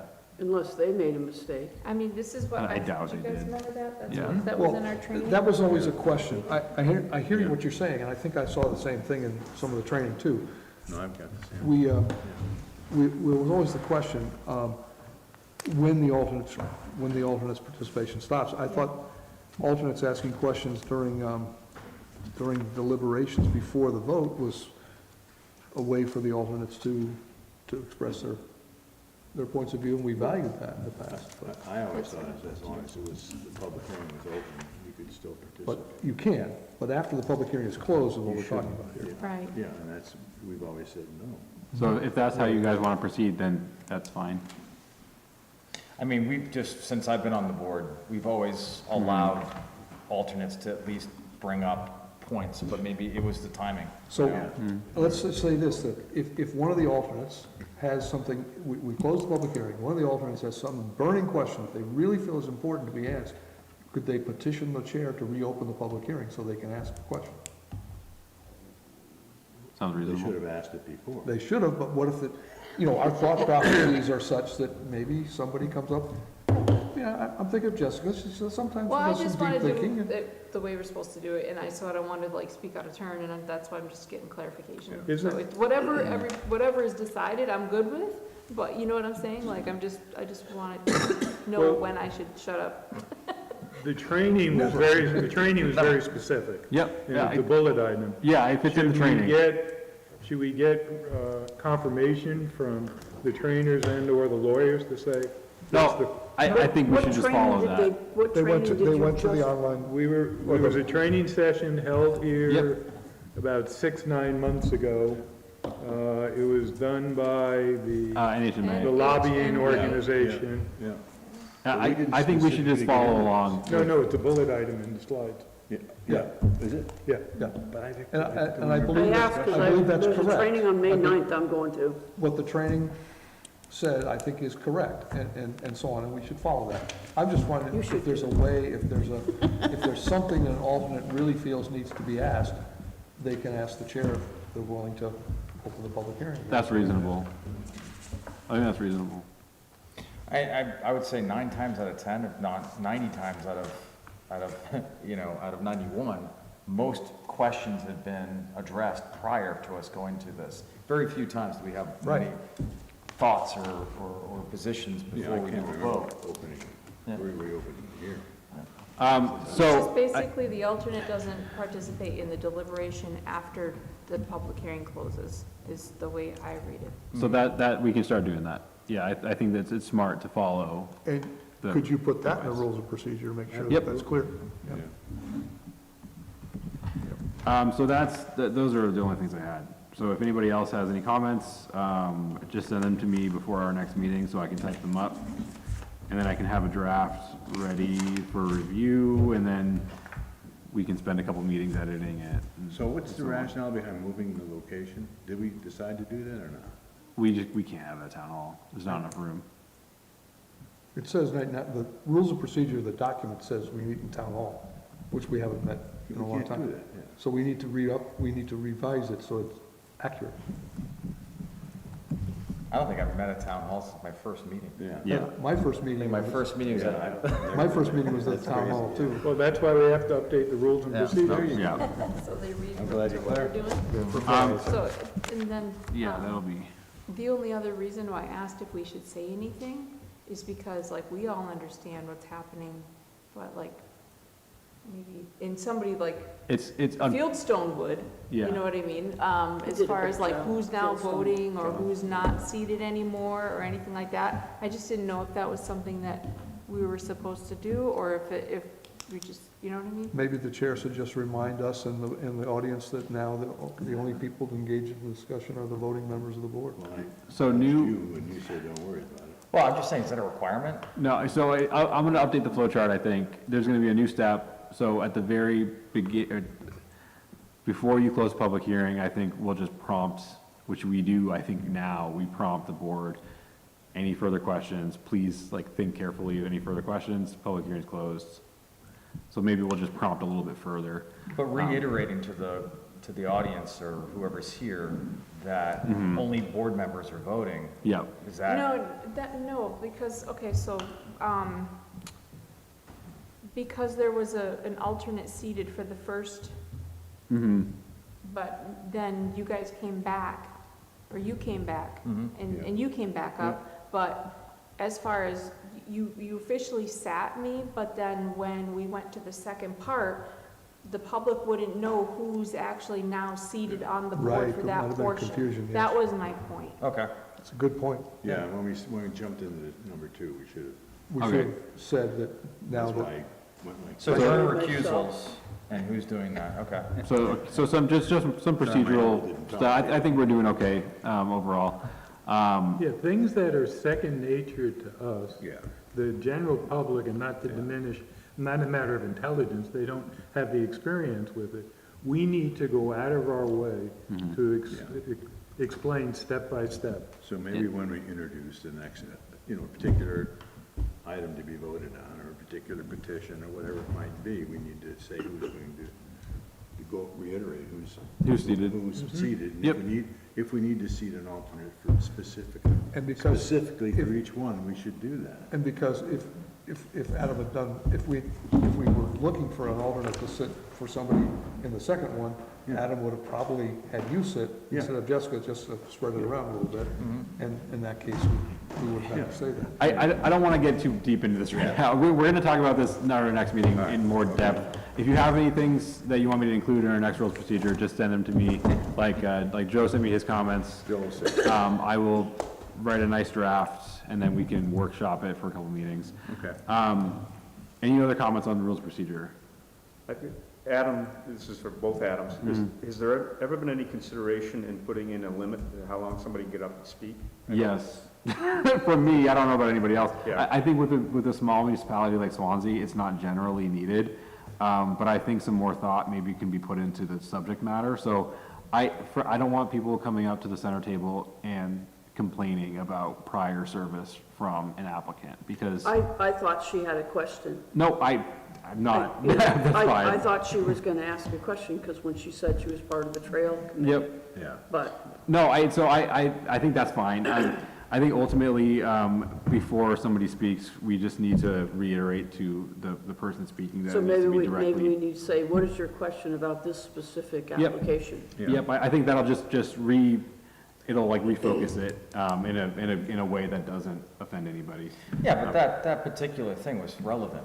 I don't think it was. I think it was. I mean, it's track record I think for, it's for what relevant. they're saying they're going to do. It had nothing to do with the floodplain district work that was going on in those 4 specific No, paths. I don't which think was- so. I think that this is potential track record for what they're saying, what the applicant's saying they're doing, and whether or not track past performance met that. I think we'll disagree, but it's not my place to make that decision, so. The question is whether that was a zoning question or not.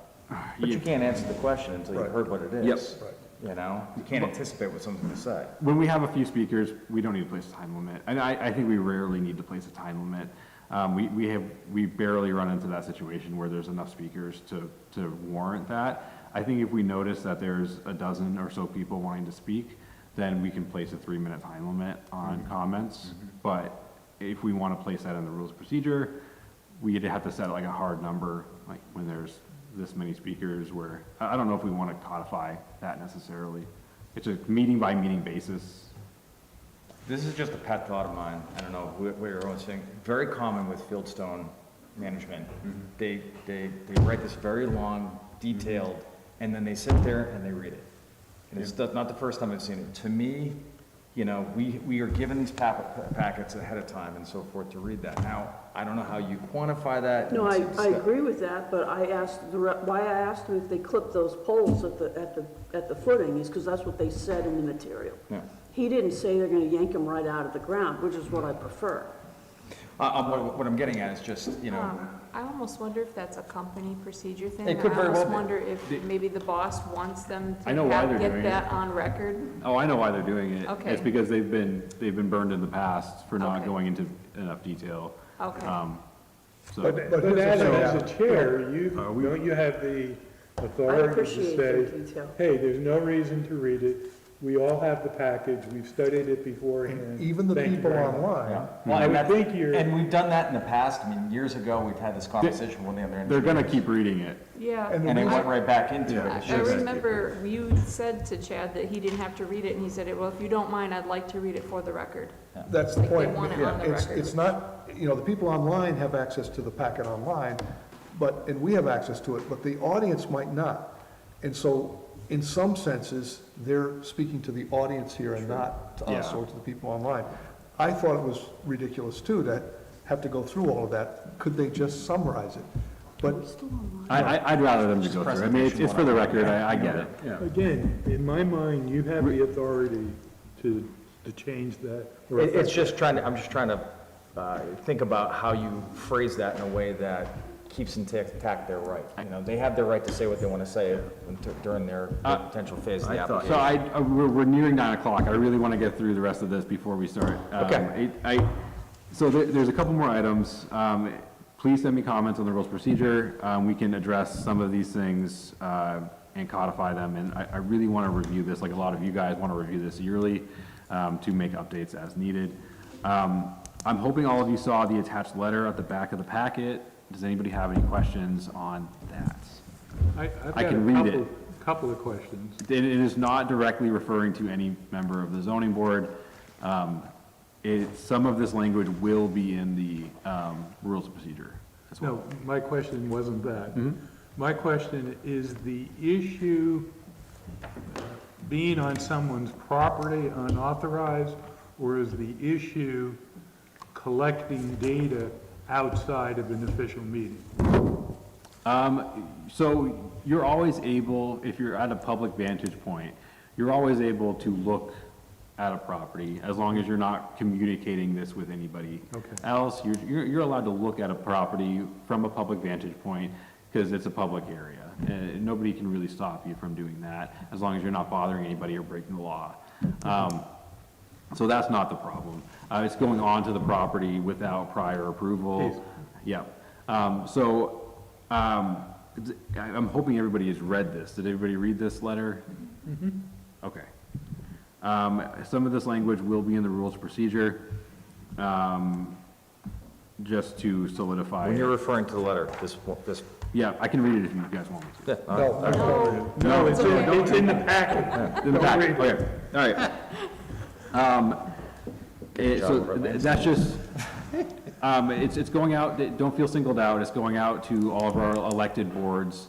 If you have any questions on it, let me know. Happy to walk you through some of the language why we chose the language the way we did. Yep, As I understand, it's just a reminder that we don't have enforcement authority. exactly. We decide on questions brought to this board, but we can't go out in the community and say that's a violation of the zoning board, the zoning laws to somebody as though we are the enforcement. Correct. Agency. Did something trigger this? You're saying nothing triggered this? It's just a reminder to all of our elected officials. So if anybody has any questions and you want to talk one-on-one, obviously I'm not going to give away any details, but it is just going out to all of our elected board members about enforcement actions and how you properly start those enforcement actions. So I'll just use myself as an example. I walked down the street and saw a shed that was not in the proper place, and I went to Chris Levy and reported it. I didn't go to the property owner and say that's a violation. Which is the right way to do it. Because he was a public vantage point, he saw a problem, he reported it to the proper authority. So that is how these processes should play out. All right, any questions on that? You said you didn't go where? I didn't go into the property. Oh, I okay. didn't talk to the property owner. Oh, okay. I walked by on the street and there was the I see shed. what you're saying. Okay. No, I have a good. question about, you said as long as you're not talking to anybody else about it, but we can, if we did see something from a public vantage point, we can bring it up in the meeting, right? Oh, yeah. Okay. Yeah, no, the okay. meeting, yes, for sure. But there's a section, ex parte communications in the rules of procedure. No. Yeah. So, but just before the meeting, if you bring it up at the meeting during the public hearing, yeah. Okay, That's fine, gotcha. yep. Okay. If a board's seated, that's the whole purpose of us to have those discussions. It's just not having, because typically, essentially, if three of us are in seated members or in a room, we're Right, quorum. no, I was We're just, quorum. when he said just don't talk to anybody about it, I just want to make sure Yeah, that prior. we could say like, I saw the other day, I drove by and I noticed, we can use Talk to that. all your friends. Because I know there was something in the training about doing your own research. Right. And so then I was like, well, wait a minute, and you had that question, like, is this pertaining to going out and doing your own research? So I just wanted to make sure, like, where the line was. Stay in public areas. Okay, Yep. all right, you And got it. don't confront the property owner. Please. And if we talk about it in the board here, we still aren't enforcing anything. We're just being aware of violations. Okay. I think you can look at it, you can talk about it with all your friends, but you just can't talk to us about it, the rest of the board. Okay, so, second to last thing, not on the agenda, I had a meeting with SWRPC today regarding our zoning audit.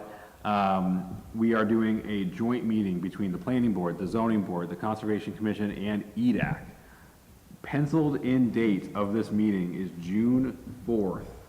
Please check your calendars to see if you are available. I would like at least 3 of you there. The more the better. You know what time it is? Thursday, June 4th. It's probably going to be between 5 and 6 p.m.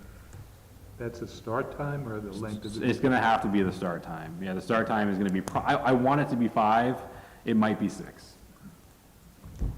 June 4th? June 4th. So check your availability. I will be polling the other boards and I will keep you posted. The, You don't have to tell me now. Just send me an email if you're available. but what's the time again? I'm sorry. I don't know that. We're thinking 5, maybe 6. I think 6 because that's when the planning board usually meets. They're not meeting that day, so I might propose a slightly earlier time. Okay. And what is it in relation to? It's for the SWRPC. They are doing a zoning audit to reorganize our zoning ordinance Okay. to make it more user-friendly. You know those initials don't mean anything. Southwest to Regional most Planning. people. Southwest Regional Planning Commission, sorry. Thank you. And then last thing is we have some potential alternate members. We have one in the audience here who has been kind enough to sit through all my rambling. And besides this lovely gentleman behind me, we also have Bill Hutwelker, who is interested in returning as an alternate as needed. So that's 2 bodies. I was hoping Sarah in the front row would stay for a little bit. Maybe I might email her. So, I think you should. I like Can the that. selectman be an alternate? well, I'm going to ask Bill about that. I mean, we have one selectman rep here right now. Yeah. Not really a select, no, he's not titled a selectman rep. Yeah. He's an elected ZBA member. He's But, an interloper. I don't think it's a problem. I think we've had this discussion before, I can't remember what the, Bill had to have review two. himself That's- frequently. That's kind two seems silly, but, yeah, that's kind of, yeah. Seems like two. Kyle, what are your thoughts? On joining? Have you done, so, I don't have an application from you yet, correct? So, I'm gonna get an application from Kyle, and then do you wanna come to our next meeting? Thoughts? That's fine, I won't be able to be at the next meeting, but that's, no, I'm not necessarily necessary to be at the meeting. I just want to let you know that I'll be away that day. Okay. Does the application require, does it No. require as much, It's can we, or is No. it, can we required. go ahead? It is, well, yeah, that and the, yeah, so, he does an application submitted to me. Yeah. And he comes to the meeting, you guys vote to, If you have his email address, you could send him the training for May 9th, and he could do the zoning track on that. yes. Good idea. Doing it now. I'm just And saying, if can we he- and fast if he track spends this? Mother's Day doing I think that, so. I mean, I don't think you need the application through my Take his wife department. out. But he The has night to before. bring the application to the select board. Yeah, yeah. So next meeting, we will probably have another alternate, which is very exciting. Thank you for your time. That's all I have. Any questions before I are we leave this done? table? I make a So how motion, many Mr. alternates do Chairman. we have now? I've missed ice cream. Just me too. You and Jessica. We're entitled to have five, I I think, missed ice cream. four or five. Wow.